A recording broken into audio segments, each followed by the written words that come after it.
Hi all, ഞാൻ Nithin Raj P, 2019 batch IPS officer, currently posted in Trivandrum city as a DCP law and order and traffic.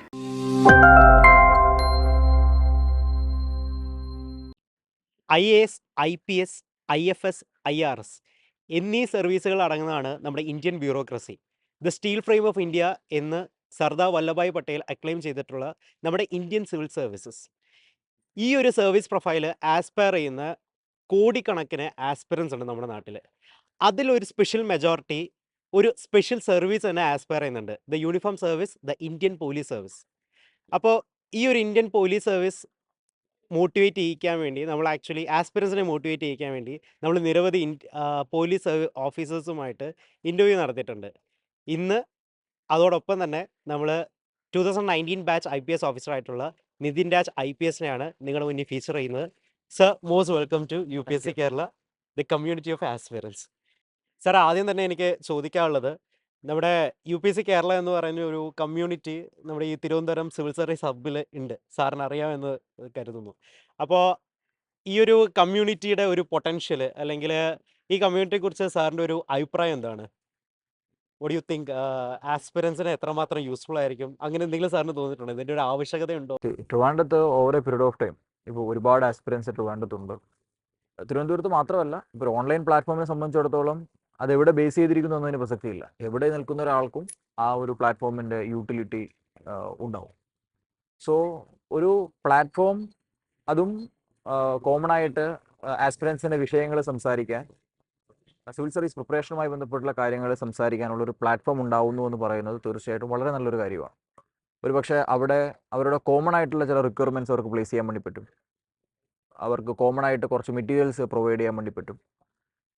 Common ആയിട്ട് ഒരു പക്ഷേ ഡിസ്കഷന് വേണ്ടിയിട്ടുള്ള platforms provide ചെയ്യാൻ വേണ്ടി പറ്റും. സോ ഇതൊക്കെ ഓൾ ടുഗദർ പ്രിപ്പറേഷന് വളരെയധികം ഹെൽപ്ഫുൾ ആയിട്ടുള്ള കാര്യമാണ്. സോ ഞാൻ മനസ്സിലാക്കിയിടത്തോളം UPSC കേരള അത്തരത്തിൽ വളരെ നല്ല കാര്യങ്ങളാണ് ചെയ്യുന്നതെന്നാണ് ഞാൻ UPSC കേരളയുടെ പല വീഡിയോസും കണ്ട സമയത്ത് മനസ്സിലാക്കിയത്. സർ, മറ്റൊരു കാര്യം ചോദിക്കാനുള്ളത്, ആസ്പിറൻസിന് ഒരുപാട് റിലേറ്റ് ചെയ്യാൻ പറ്റുന്ന, അല്ലെങ്കിൽ മലയാളി ആസ്പിറൻസിന് ഒരുപാട് റിലേറ്റ് ചെയ്യാൻ പറ്റുന്ന ഒരു ടൗൺ ആണ് തിരുവനന്തപുരം എന്ന് പറയുന്നത്. കാരണം ട്രിവാൻഡ്രം എന്ന് പറഞ്ഞാൽ ഒരു UPSCയുടെ തന്നെ ഒരു ഹബ്ബ് തന്നെയാണ്. ഇന്ന് ഈ പറയുന്ന നഗരത്തിൻ്റെ DCP വർക്ക് ചെയ്യുന്ന ഒരു വ്യക്തി കൂടിയാണ് ഞാൻ.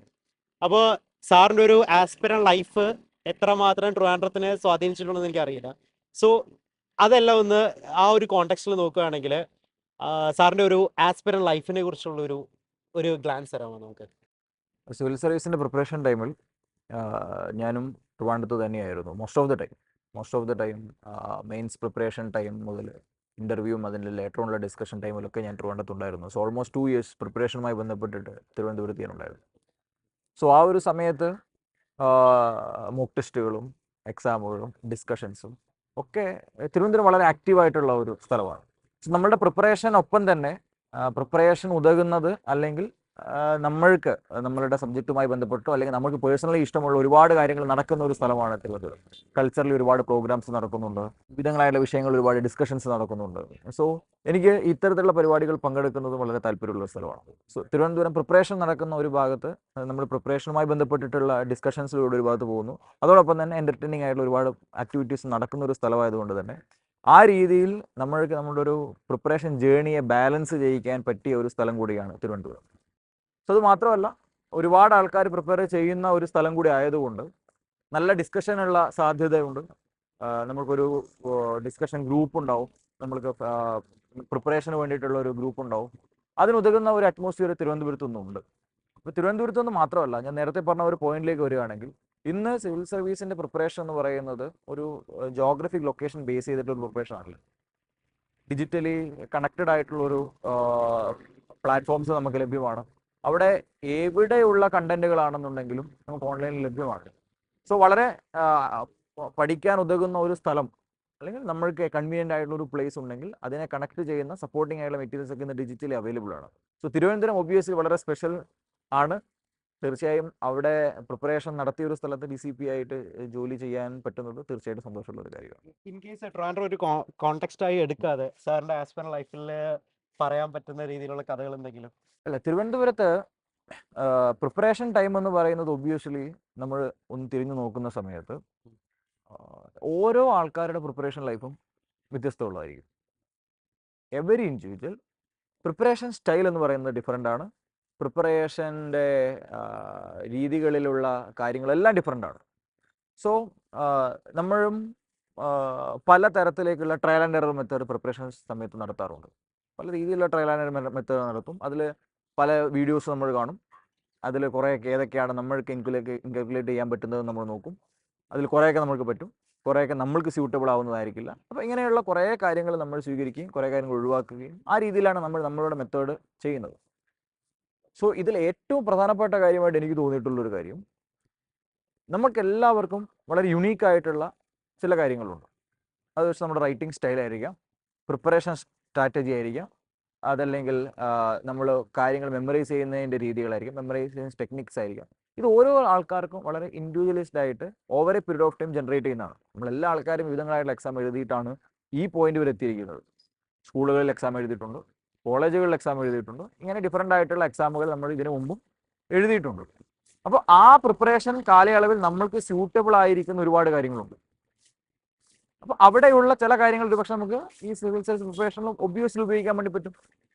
അപ്പോൾ ആ രീതികളിൽ നമ്മൾ ഒരുപാട് ട്രയൽ ആൻഡ് എറർ മെത്തേഡ് സ്വാഭാവികമായിട്ടും നടത്തും.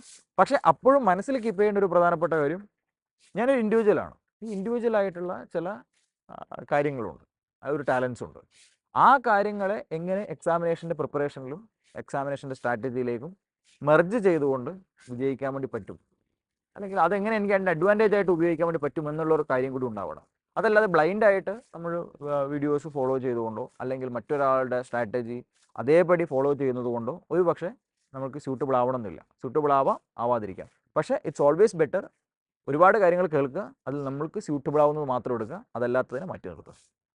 സർ, അടുത്തൊരു ക്വസ്റ്റ്യൻ IPS ആസ്പിറേഷനെ കുറിച്ചിട്ടാണ്. എൻ്റെ ഒരു ഫ്രണ്ട് ഉണ്ട്, അവൻ പ്രിപ്പയർ ചെയ്യുന്നത് തന്നെ IPS ആവാൻ വേണ്ടിയിട്ടാണ്. അപ്പോൾ സാറിൻ്റെ ഒരു ആസ്പിറേഷൻ അങ്ങനെ എങ്ങനെയായിരുന്നു? അതുപോലെ IPS ആസ്പയർ ചെയ്ത് വരുന്ന കാൻഡിഡേറ്റ്സിൻ്റെ അടുത്ത് സാറിന് എന്താണ് പറയാനുള്ളത്? സിവിൽ സർവീസിൽ പോലീസ് സർവീസ് എന്ന് പറയുന്നത് വളരെ സ്പെസിഫിക് ആയിട്ടുള്ള ഒരു പ്രൊഫഷനാണ്. സോ വളരെ ഡൈനാമിക്കാണ്.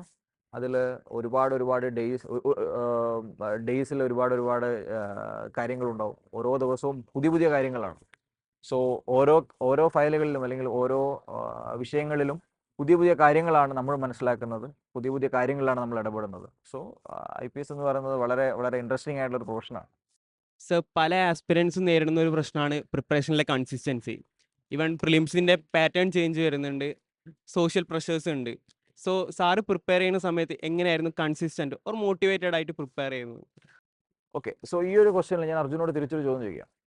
സോ നമ്മൾ പലപ്പോഴും പറയാറുണ്ട് എക്സാമിനേഷൻ അൺപ്രഡിക്റ്റബിൾ ആണ്, അതെ സർ. അല്ലെങ്കിൽ വളരെയധികം പാറ്റേൺ ചേഞ്ച് ചെയ്തു എന്നൊക്കെ പറയാറുണ്ട്. നമ്മൾക്ക് എപ്പോഴാണ് ഈ ഒരു കാര്യം പറയാൻ പറ്റുന്നത്? നമ്മൾ പാറ്റേൺ ഉണ്ട് എന്ന് കണ്ടെത്താൻ വേണ്ടി പോകുമ്പോഴും നമ്മൾ ഇതിൻ്റെ എക്സാമിനേഷൻ പ്രിഡിക്റ്റ് ചെയ്യാൻ വേണ്ടി ശ്രമിക്കുമ്പോഴാണ് ഈ എക്സാം അൺപ്രഡിക്റ്റബിൾ ആവുന്നത്. സോ ബൈ നേച്ചർ ഇതൊരു അൺപ്രഡിക്റ്റബിൾ എക്സാമാണ്. ബൈ നേച്ചർ അതിൽ ഒരു പാറ്റേൺ കണ്ടെത്താൻ ശ്രമം നടത്താതിരിക്കുന്നതാണ് ഏറ്റവും നല്ലത്. അപ്പോൾ അങ്ങനെ ഇരിക്കുന്ന സമയത്ത് സ്വാഭാവികമായിട്ടും എല്ലാ വിഷയങ്ങൾക്കും അതിൻ്റെതായിട്ടുള്ള പ്രാധാന്യം നമുക്ക് കൊടുക്കാൻ വേണ്ടി കഴിയും. ഓഫ് കോഴ്സ് ചില വിഷയങ്ങൾ UPSCയുടെ പ്രിപ്പറേഷനിലും അല്ലെങ്കിൽ പ്രിലിംസിലും ഒക്കെ വർഷങ്ങളായിട്ട് ഫേവറേറ്റ് ആയിട്ടുള്ള സബ്ജക്റ്റുകളുണ്ട്, വിഷയങ്ങളുണ്ട്. അത് നമുക്ക് പ്രീവിയസ് ഇയർ ക്വസ്റ്റ്യൻ പേപ്പറുകളും സിലബസും നോക്കിക്കഴിഞ്ഞാൽ നമുക്ക് കുറേയൊക്കെ മനസ്സിലാക്കാൻ വേണ്ടി കഴിയും. ചില സബ്ജക്റ്റുകൾ, പൊളിറ്റി, എൻവയോൺമെൻറ്റ് തുടങ്ങിയ സബ്ജക്റ്റുകളൊക്കെ വർഷങ്ങളായിട്ടും ഒരു പ്രാധാന്യത്തോടുകൂടി കാണാറുണ്ട്, ഏറ്റക്കുറച്ചുകൾ ഉണ്ടായിട്ടുണ്ട്. സോ ആ ഒരു കാര്യം അവിടെ നിൽക്കട്ടെ. പക്ഷേ എന്നിരുന്നാൽ പോലും ഈ പർട്ടിക്കുലർ സബ്ജക്റ്റാണ് ഏറ്റവും കൂടുതൽ വേണ്ടുന്നത്, ഇതിന് ഇമ്പോർട്ടൻസ് കുറവാണ് എന്ന രീതിയിലുള്ള അസംഷൻ നടത്തുന്നത് എല്ലായ്പ്പോഴും പ്രിലിംസിന് ഗുണം ചെയ്യില്ല. അപ്പോൾ നമ്മളൊരു സ്റ്റാൻഡേർഡായിട്ട് സിലബസിനെ കൃത്യമായിട്ട് മനസ്സിലാക്കുക, എല്ലാ വിഷയങ്ങളുടെയും ബേസിക് ആയിട്ട് മനസ്സിലാക്കേണ്ട കാര്യങ്ങൾ കൃത്യമായി മനസ്സിലാക്കി പോവുക. അത് വെച്ചുകൊണ്ട് നമ്മൾ ക്രിയേറ്റ് ചെയ്യുന്ന നമ്മളുടെ ഒരു ബേസ് ഉണ്ട്. സോ അത് എത്രമാത്രം സ്ട്രോങ് ആണോ അതിനനുസൃതമായിട്ടാണ് നമുക്ക് അതിന് മുകളിലേക്കുള്ള ഓരോ നിലകളും നമുക്ക് കെട്ടാൻ വേണ്ടി കഴിയുന്നത്. സോ അത് ക്ലിയർ ആണെന്നുണ്ടെങ്കിൽ, ഈ ബേസ് ക്ലിയർ ആണെന്നുണ്ടെങ്കിൽ കുറച്ചൊക്കെ ഷേക്കിങ് വന്നു കഴിഞ്ഞാലും നമ്മുടെ ടോട്ടൽ ബിൽഡിംഗ് സ്ട്രക്ചർ ഷേക്ക് ചെയ്യാതെ അല്ലെങ്കിൽ കൊളാപ്സ് ആവാതെ നമുക്ക് നിലനിർത്താൻ വേണ്ടി കഴിയും. സോ ഏറ്റവും ഫണ്ടമെൻ്റലായിട്ട് നമ്മൾ ഫ്രെയിം ചെയ്യേണ്ട സ്ട്രക്ചർ, അത് അടിസ്ഥാനപരമായിട്ടുള്ള കാര്യങ്ങളുടെ ക്ലാരിറ്റി, ഇതൊക്കെ കോമൺ ആണ്. അതിനപ്പുറത്തേക്ക് എല്ലാം ബേസ് സ്ട്രക്ചർ കഴിഞ്ഞതിന് ശേഷം നമ്മൾക്ക് അതിനെ ഡെക്കറേറ്റ് ചെയ്യുന്നതിനും അല്ലെങ്കിൽ കൂടുതലായിട്ട് മിനുക്കുപണികൾ നടത്തുന്നതിനും വേണ്ടിയിട്ട് ഒരു പക്ഷേ ഈ പറഞ്ഞ പാറ്റേൺ ഉണ്ട് അല്ലെങ്കിൽ ഒരു പ്രിഡിക്റ്റബിലിറ്റി ഉണ്ട് എന്നുള്ള ആസ്പെക്ട് ഉപയോഗിക്കാം. പക്ഷേ അതിനപ്പുറത്തേക്ക് അതർവൈസ് നമ്മൾ പഠിക്കേണ്ട വളരെ ബേസിക് ആയിട്ടുള്ള കാര്യങ്ങളെ സ്ട്രെങ്തൻ ചെയ്തുകൊണ്ട് മുന്നോട്ട് പോയി കഴിഞ്ഞാൽ ഈ അൺപ്രഡിക്റ്റബിൾ എന്ന് പറയുന്ന കാര്യം നമുക്ക് മാറ്റി നിർത്താം. സോ സോ ഓരോ വർഷവും എങ്ങനെയാണ് നെക്സ്റ്റ് ഇയർ എന്ന് പറയുന്നത് നമ്മുടെ കയ്യിലുള്ള കാര്യമല്ല. സോ അത് വിട്ടേക്കുക. നമ്മുടെ കയ്യിലുള്ള എന്താണ്? നമ്മുടെ കയ്യിൽ പ്രീവിയസ് ഇയർ ക്വസ്റ്റ്യൻ പേപ്പർ ഉണ്ട്, നമ്മുടെ കയ്യിൽ സിവിൽ സർവീസിൻ്റെ സിലബസ് ഉണ്ട്. സോ ഈ രണ്ട് കാര്യങ്ങൾ നിലനിർത്തിക്കൊണ്ട് ഒരു ആസ്പിറൻസ് എന്ന രീതിയിൽ നമ്മൾ പഠിച്ചിട്ടുള്ള സബ്ജക്റ്റുകൾ, ഇതിൽ ഒരുപാട് സബ്ജക്റ്റുകൾ നമ്മൾ സ്കൂളുകളിലും കോളേജുകളിലും പഠിച്ച വിഷയങ്ങളാണ്, ബേസിക്. പക്ഷേ നമ്മൾ അതിന് ശേഷം നമ്മളുടെ സ്പെസിഫിക് ആയിട്ടുള്ള ഡിഗ്രി വിഷയങ്ങളോ അല്ലെങ്കിൽ PG വിഷയങ്ങളുമായി ബന്ധപ്പെട്ടിട്ട് നമ്മൾ ആ പർട്ടിക്കുലർ ആയിട്ടുള്ള കാര്യങ്ങൾ ഹിസ്റ്ററിയിൽ നിന്നും ജോഗ്രഫിയിൽ നിന്നും സോഷ്യോളജിയിൽ നിന്നും സൊസൈറ്റിയിൽ നിന്നും ഇങ്ങനെയുള്ള ബേസിക് സബ്ജക്റ്റുകൾ ആയിരിക്കില്ല നമ്മൾ പിന്നീട് പഠിച്ചിട്ടുണ്ടാവുക. പക്ഷേ ഫണ്ടമെൻ്റൽ ആയിട്ടുള്ള കാര്യങ്ങൾ നമ്മൾ ഒരു കാലത്ത് പഠിച്ചിട്ടുണ്ട്. സോ ആ ഒരു കാര്യത്തെ റീവിസിറ്റ് ചെയ്തുകൊണ്ട് അല്ലെങ്കിൽ ആ കാലഘട്ടത്തിൽ നമ്മൾ പഠിച്ച പുസ്തകങ്ങൾ വായിക്കുന്ന സമയത്ത്, അതുകൊണ്ടാണ് NCERT പറ്റി NCERTയിലൂടെ തുടങ്ങണമെന്ന് ബഹുഭൂരിപക്ഷം ആൾക്കാരും പറയുന്നതിൻ്റെ കാരണം. NCERT പുസ്തകങ്ങൾ നമ്മൾ പഠിച്ചിട്ട പുസ്തകങ്ങളാണ്. SCERT പുസ്തകങ്ങളാണെങ്കിലും NCERT പുസ്തകങ്ങളാണെന്നുണ്ടെങ്കിലും അതൊക്കെ ആ പർട്ടിക്കുലർ ക്ലാസ്സിലുള്ള കുട്ടികൾക്ക് വേണ്ടി മനസ്സിലാവുന്ന രീതിയിൽ എഴുതപ്പെട്ടിട്ടുള്ള പുസ്തകങ്ങളാണ്. അപ്പോൾ ആ പുസ്തകങ്ങൾ റീവിസിറ്റ് ചെയ്യുന്ന സമയത്ത് സ്വാഭാവികമായിട്ടും നമ്മളുടെ ഫണ്ടമെൻ്റൽസ് വളരെയധികം ക്ലിയർ ആവും. അതിനുശേഷം നമ്മൾ ഒരു ഹയർ ലെവലിലുള്ള ഒരു റെഫറൻസ് എൻഡിലുള്ള ഒരു പുസ്തകത്തിലേക്ക് നമ്മൾ പോകുന്നു. സോ ആ രീതിയിൽ നമ്മൾക്ക് നമ്മുടെ കണ്ടന്റ് എൻട്രി ചെയ്യാൻ വേണ്ടി പറ്റും. അപ്പോൾ ഇനീഷ്യലി നമ്മളൊരു ബേസിക് സ്ട്രക്ചർ ഉണ്ടാക്കുന്നു, ഒരു ബേസിക് ഫ്രെയിം വർക്ക് നമ്മൾ ഉണ്ടാക്കുന്നു, അതിനുശേഷം നമ്മൾ അതിൻ്റെ കണ്ടന്റ് എൻട്രി ചെയ്യുന്നു.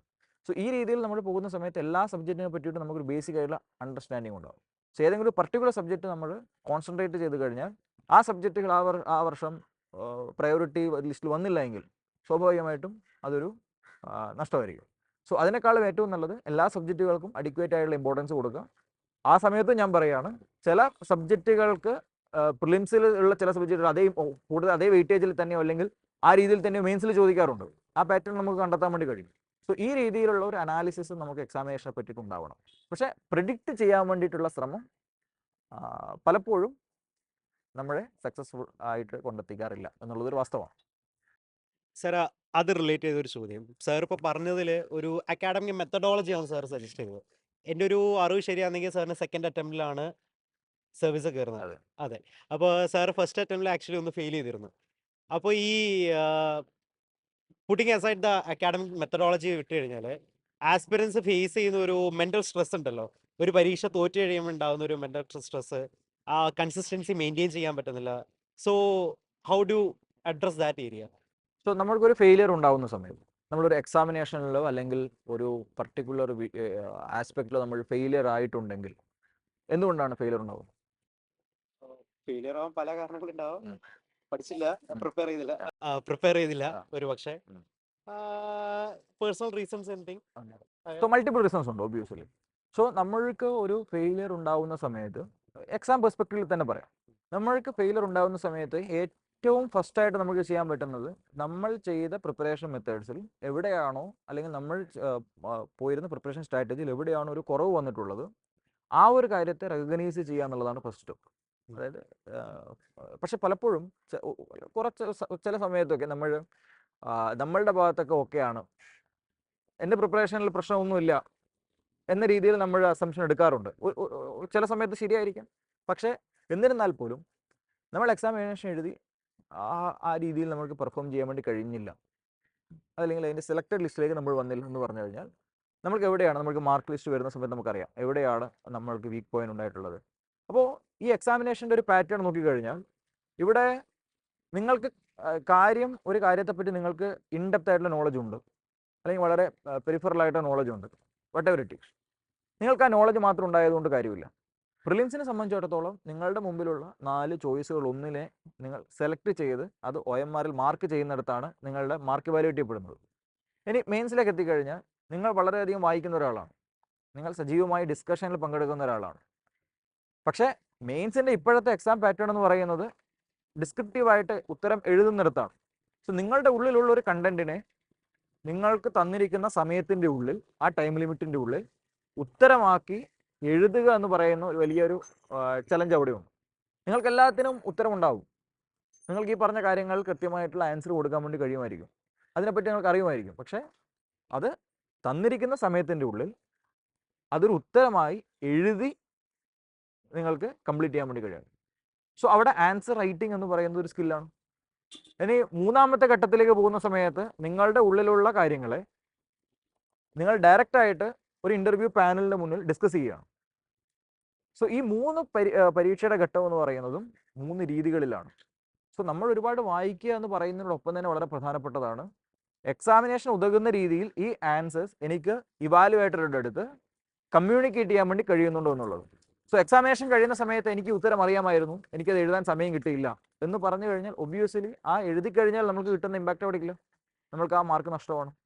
സോ ഓരോ വർഷത്തെയും നിങ്ങൾക്ക് റിസൾട്ട് നോക്കിക്കഴിഞ്ഞാൽ അറിയാം, ഈ ഹാഫ് മാർക്സ് അല്ലെങ്കിൽ ഒരു 1 മാർക്സ് കൗണ്ട്സ്, അത് വളരെയധികം സിഗ്നിഫിക്കൻസ് ഉണ്ട്. അത് പ്രിലിംസിൻ്റെ കട്ട് ഓഫിൽ ക്ലിയർ ചെയ്യുന്നതിനാണെന്നുണ്ടെങ്കിലും റാങ്ക് അലോക്കേഷനിലാണെന്നുണ്ടെങ്കിലും ഒക്കെ ഒരു ചെറിയ മാർക്കിന് പോലും പ്രാധാന്യമുണ്ട്. സോ ഒരു പേജ്, ഒരു പേപ്പറിൻ്റെ ഒരു മാർക്ക് എന്ന് പറയുന്നത് ടോട്ടലായിട്ടുള്ള 7 പേപ്പറുകളാണ് നോക്കിക്കഴിഞ്ഞാൽ 7 മാർക്കിൻ്റെ ഡിഫറൻസ് വരും. സോ ആ ഓരോ മാർക്കിനും പ്രാധാന്യമുണ്ട്.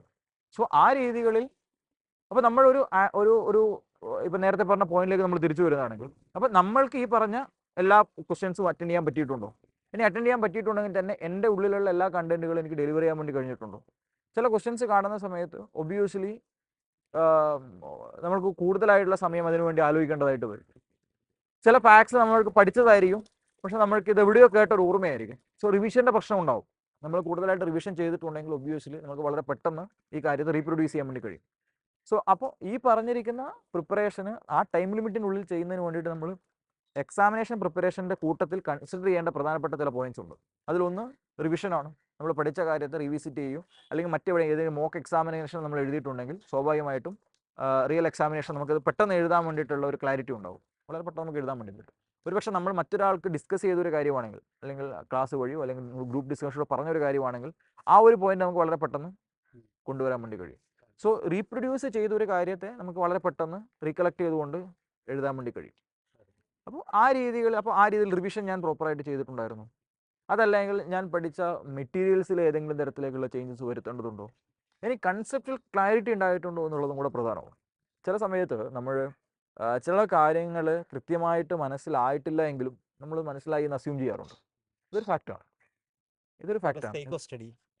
Sake of സ്റ്റഡിയുമാണ്. അതല്ലെങ്കിൽ നമ്മൾ ചില കാര്യങ്ങൾ കുറേ കാര്യം കേട്ടിട്ടുണ്ട് എന്നുള്ളത് കൊണ്ട് എനിക്ക് ഈ വിഷയം അറിയാമെന്നുള്ളൊരു പൊതുവായിട്ടുള്ള ധാരണ ഉണ്ടാവും.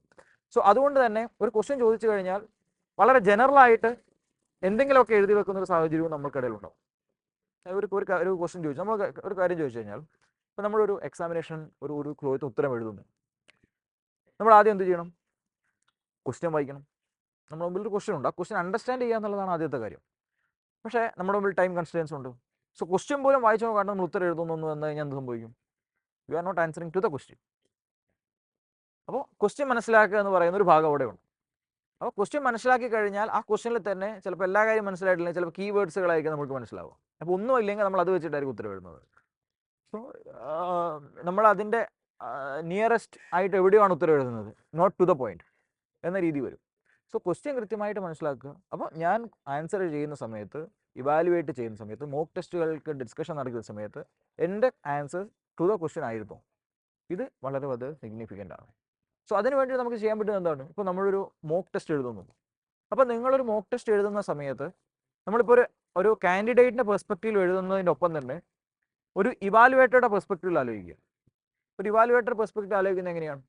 ഒരു ഇവാലുവേറ്റർ ആണെങ്കിൽ നമ്മുടെ മുമ്പിൽ ഒരു ക്വസ്റ്റ്യൻ ഉണ്ട്, ഒരുപാട് ആൻസറുകൾ നോക്കി പോവാണ്. നിങ്ങളുടെ ഒരാളുടെ ക്വസ്റ്റ്യൻ പേപ്പർ മാത്രമല്ല, മൾട്ടിപ്പിൾ ആയിട്ടുള്ള ക്വസ്റ്റ്യൻ പേപ്പേഴ്സ് ഇങ്ങനെ നോക്കി പോവാണ്. സോ അങ്ങനെ നോക്കുന്നതിൻ്റെ ഇടയിൽ നിങ്ങളുടെ ഒരു ആൻസർ നിങ്ങൾക്ക് എങ്ങനെ ആ ഇവാലുവേറ്ററുടെ അടുത്ത് കമ്മ്യൂണിക്കേറ്റ് ചെയ്യാൻ വേണ്ടി പറ്റുന്നുണ്ട്.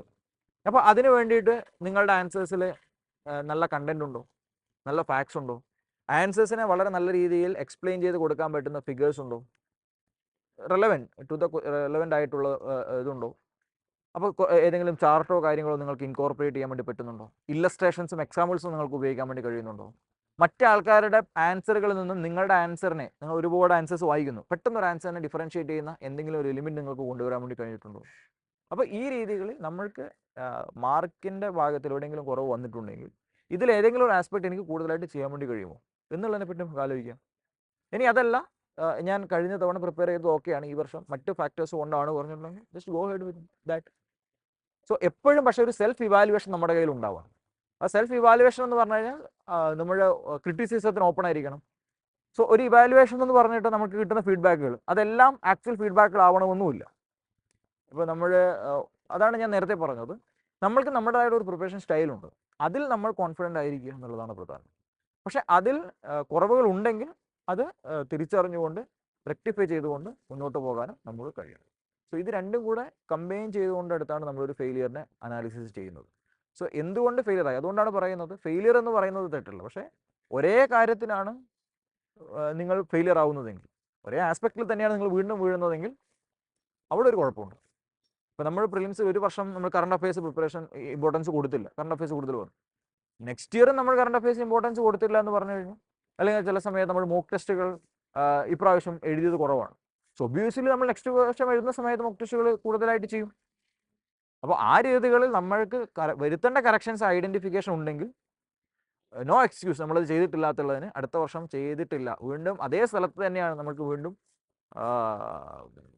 പിഴച്ചു പോകുന്നതെങ്കിൽ സ്വാഭാവികമായിട്ട് അവിടെ ഒരു പ്രശ്നമുണ്ട്. പക്ഷേ പുതിയ തെറ്റാണെന്നുണ്ടെങ്കിൽ ഒബ്വിയസ്ലി നമുക്കത് കറക്റ്റ് ചെയ്യാനുള്ള ഓപ്ഷൻ ഉണ്ട്. അപ്പോൾ ആ തെറ്റുകൾ മെയിൻ എക്സാമിനേഷനിൽ വരുത്താണ്ടിരിക്കാനാണ് നമ്മൾ മോക്ക് ടെസ്റ്റുകൾ എടുക്കുന്നത്. അവിടെയാണ് മോക്ക് ടെസ്റ്റുകളുടെ ഇമ്പോർട്ടൻസ് ഉള്ളത്.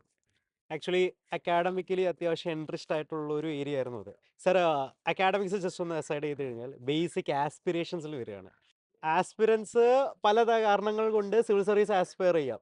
അതിൽ ഒരു ഘടകം ഈ note even for the aspirants, even common പബ്ലിക്കിന് തന്നെ വളരെ റിലേറ്റ് ചെയ്യാൻ പറ്റുന്ന ഒരു സംഭവമാണ് സിനിമ. സാർ എത്രമാത്രം സിനിമ സ്നേഹിക്കുന്ന ഒരു വ്യക്തിയാണെന്ന് അറിയില്ല, കാണുന്ന ഒരു വ്യക്തിയാണെന്ന് എനിക്കറിയില്ല. ഈ സിനിമയിൽ തന്നെ ഒരുപാട് ബ്യൂറോക്രാറ്റിക് ആയിട്ടുള്ള ക്യാരക്ടേഴ്സ് ഉണ്ട്. ഒരുപാട് പഴയ കാലം തൊട്ട് ഇന്ന് വരെ, ഇന്ന് ഉൾപ്പെടെയുള്ള ഒരുപാട് IPS ഓഫീസേഴ്സ് യൂണിഫോം സർവീസിനൊക്കെ വളരെയധികം മോട്ടിവേറ്റ് ചെയ്തിട്ടുണ്ട്. ഈവൻ മിസ്ലീഡ് പോലും ചെയ്തിട്ടുണ്ട്. പീപ്പിൾ, കോമൺ പബ്ലിക്കിന്റെ ഒരു ആസ്പിറേഷൻ, പോലീസിൽ നിന്നുള്ള ഒരു ആസ്പിറേഷൻ 1% വരെ സിനിമയിൽ നിന്നാണ്, സിനിമയിൽ കാണുന്ന അവരുടെ ക്യാരക്ടേഴ്സ്. സാറിനെ എത്രമാത്രം ഇൻഫ്ലുവൻസ് ചെയ്തിട്ടുണ്ട് ഈ സിനിമ എന്ന് പറയുന്ന സംഭവം? സിനിമ, ഞാൻ സിനിമ ഇഷ്ടപ്പെടുന്ന ഒരാളാണ്. ഓക്കെ, ട്രിവാൻഡ്രത്ത് ഇന്ന് നമ്മൾ സംസാരിക്കുമ്പോൾ പോലും ഇവിടെ ഫിലിം ഫെസ്റ്റിവൽ നടക്കുന്ന ഒരു അറ്റ്മോസ്ഫിയറാണ്. ഓക്കെ, IFFക്ക് നടക്കുന്ന ഒരു അറ്റ്മോസ്ഫിയറിലാണ് തിരുവനന്തപുരം ഇപ്പോൾ ഉള്ളത്. സിനിമ ഒബ്വിയസ്ലി നമ്മളുടെ ഒരു അണ്ടർസ്റ്റാൻഡിങ്ങിനെ ഡെവലപ്പ് ചെയ്യുന്നതിൽ ഒരു ഘടകം തന്നെയാണ്. പക്ഷേ ആ സിനിമ ആണോ ഇൻഫ്ലുവൻസ് ചെയ്തതെന്ന് പറഞ്ഞു കഴിഞ്ഞാൽ സിനിമയല്ല സിവിൽ സർവീസിലേക്ക് വരുന്നത് ഇൻഫ്ലുവൻസ് ചെയ്തിട്ടുള്ള ഘടകം.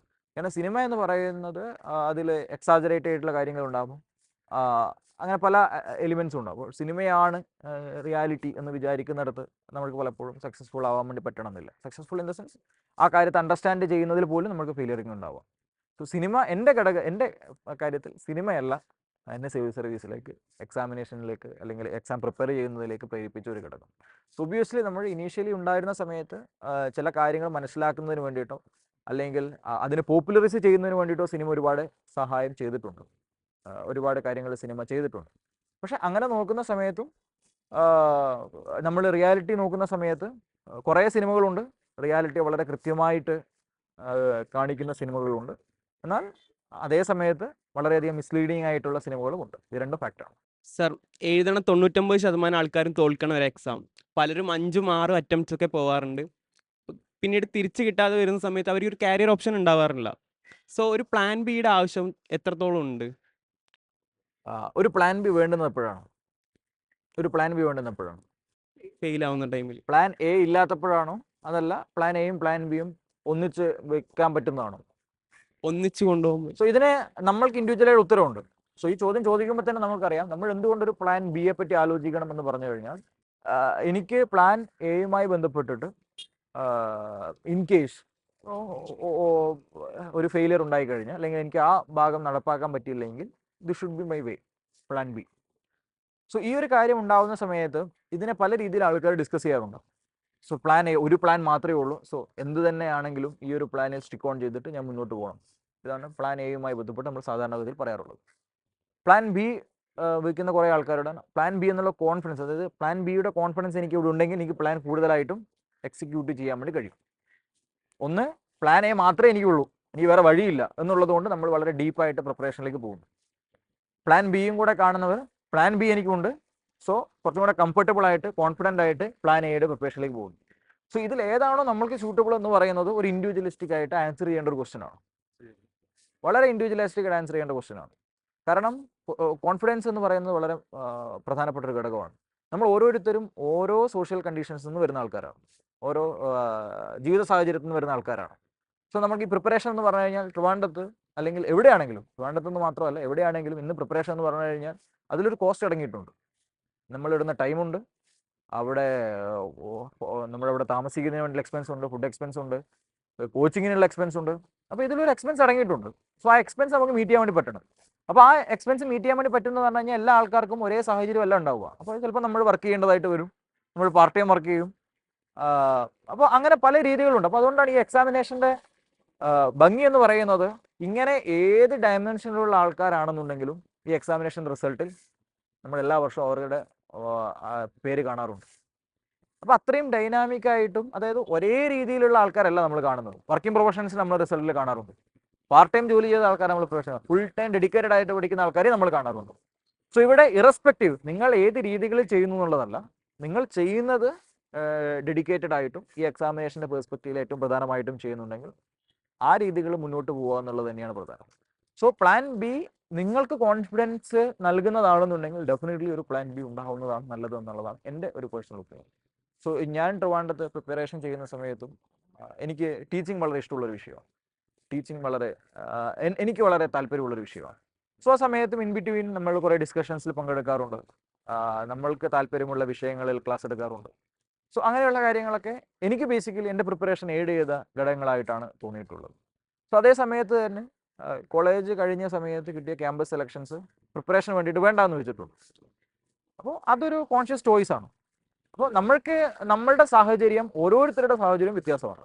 സോ എനിക്ക് എന്താണ് സ്യൂട്ടബിൾ ആവുന്നതെന്ന് തോന്നിയിട്ട് അത് ചൂസ് ചെയ്യുന്നതാണ് നല്ലത്. സോ നിങ്ങൾക്ക് പ്ലാൻ ബി കോൺഫിഡൻസ് തരുന്നുണ്ടോ? You should have a plan B. ഇനി അതല്ല, നിങ്ങൾ പ്ലാൻ എയിൽ കോൺഫിഡൻ്റ് ആണ്, അത് സക്സസ് ആയാൽ ഇല്ലെങ്കിലും നിങ്ങൾക്ക് ആ സമയത്ത് ഒരു പ്ലാൻ ബി ചെയ്യാനുള്ള ഒരു കോൺഫിഡൻസ് ഉണ്ടെന്നുണ്ടെങ്കിൽ, സോ ഇതൊരു വളരെ ഇൻഡിവിജ്വലിസ്റ്റിക് ആയിട്ടുള്ള ആൻസേഴ്സ് ആണ്. നിങ്ങളുടെ കണ്ടീഷൻ നോക്കിയിട്ട്, ഓരോരുത്തരുടെ അവരവരുടെ കണ്ടീഷൻ മനസ്സിലാക്കിയിട്ട് എടുക്കേണ്ടുന്ന തീരുമാനമായിട്ടാണ് എനിക്ക് തോന്നിയിട്ടുള്ളത്. സർ, ഒരു ആസ്പിരന്റ് സിവിൽ സർവീസ് പ്രിപ്പറേഷൻ ഐഡിയലായിട്ട് എപ്പോഴാണ് സ്റ്റാർട്ട് ചെയ്യേണ്ടത്? ഇപ്പോൾ പല കുട്ടികളും 5ഉം 6ഉം ക്ലാസ്സുകളിലൊക്കെ സ്റ്റാർട്ട് ചെയ്യാറുണ്ട്. സോ സാറിന് എന്താണ് തോന്നിയിട്ടുള്ളത്? ഇത് വളരെ അധികം ആൾക്കാർ ചോദിക്കുന്ന ഒരു ക്വസ്റ്റ്യനാണ്. സോ പ്രിപ്പറേഷന് ഐഡിയൽ ആയിട്ടുള്ള സമയം എന്ന് എനിക്ക് തോന്നിയിട്ടുള്ളത്, എപ്പോഴാണോ നിങ്ങൾക്ക് ഈ എക്സാമിനേഷനെ പറ്റിയിട്ടുള്ള താല്പര്യം തോന്നുന്നത് അന്ന് മുതൽ പ്രിപ്പയർ ചെയ്ത് തുടങ്ങുക എന്നുള്ളതാണ്. അന്ന് മുതൽ എന്ന് പറഞ്ഞാൽ ഞാൻ ദിവസം എന്നല്ല ഞാൻ ഉദ്ദേശിച്ചത്, ആ കാലഘട്ടം മുതൽ പ്രിപ്പറേഷനെ പറ്റിയിട്ട്, എക്സാമിനെ പറ്റി മനസ്സിലാക്കുക, എന്താണ് ഈ എക്സാമിനേഷൻ എന്നുള്ളതിനെ പറ്റി അറിയാനുള്ള ഒരു വലിയ തരത്തിലേക്കുള്ള യാത്ര നടത്തുക. അപ്പോൾ അതിനോടൊപ്പം തന്നെ സ്വാഭാവികമായിട്ടും നമ്മൾക്ക് പ്രിപ്പറേഷൻ സ്റ്റാർട്ടായി എന്ന് പറയാം. എക്സാമിനേഷൻ അണ്ടർസ്റ്റാൻഡ് ചെയ്യുന്നതും പ്രിപ്പറേഷൻ ഏറ്റവും പ്രധാനപ്പെട്ട ഘടകമാണ്. എത്രമാത്രം മുൻപേ തുടങ്ങണം എന്ന് പറയുന്നൊരു ചോദ്യം അവിടെ ഉണ്ടാവും. സോ നമ്മളുടെ ഓരോരുത്തരുടെയും പെർസ്പെക്റ്റിലേക്ക് എടുത്തു കഴിഞ്ഞാൽ, നമ്മൾക്ക് ഈ എക്സാമിനേഷൻ പ്രിപ്പയർ ചെയ്യണമെന്ന് തോന്നിക്കഴിഞ്ഞൊരു ഏജ് ഉണ്ട്. മേ ബി കോളേജിലായിരിക്കാം, സ്കൂളിലായിരിക്കാം. സോ ആ സമയത്ത് നമ്മൾ ഈ എക്സാമിനെ പറ്റി അറിയുന്നു, നമ്മൾ പ്രിപ്പയർ ചെയ്യുന്നു. നമുക്ക് പുറകോട്ട് പോകാൻ ഓപ്ഷൻ ഇല്ല. ഞാൻ 10ാം ക്ലാസ് മുതൽ ആലോചിച്ചിരുന്നത് നല്ലതായിരുന്നു എന്ന് പറയാൻ നമുക്ക് ഓപ്ഷൻ ഇല്ല. അപ്പോൾ ഏറ്റവും പ്രധാനപ്പെട്ടത് എന്താണെന്ന് വെച്ച് കഴിഞ്ഞാൽ, ഇപ്പോൾ സ്കൂളുകളിലൊക്കെ സംബന്ധിച്ചിടത്തോളം എക്സാമിനേഷന് ഒരു ക്രൈറ്റീരിയ ഉണ്ട്. നിങ്ങൾ 21 വയസ്സ് കംപ്ലീറ്റ് ചെയ്യണം, U should have A valid degree. ഇതിൻ്റെ ഒരു പ്രീ റിക്വിസിറ്റ് ആണ്.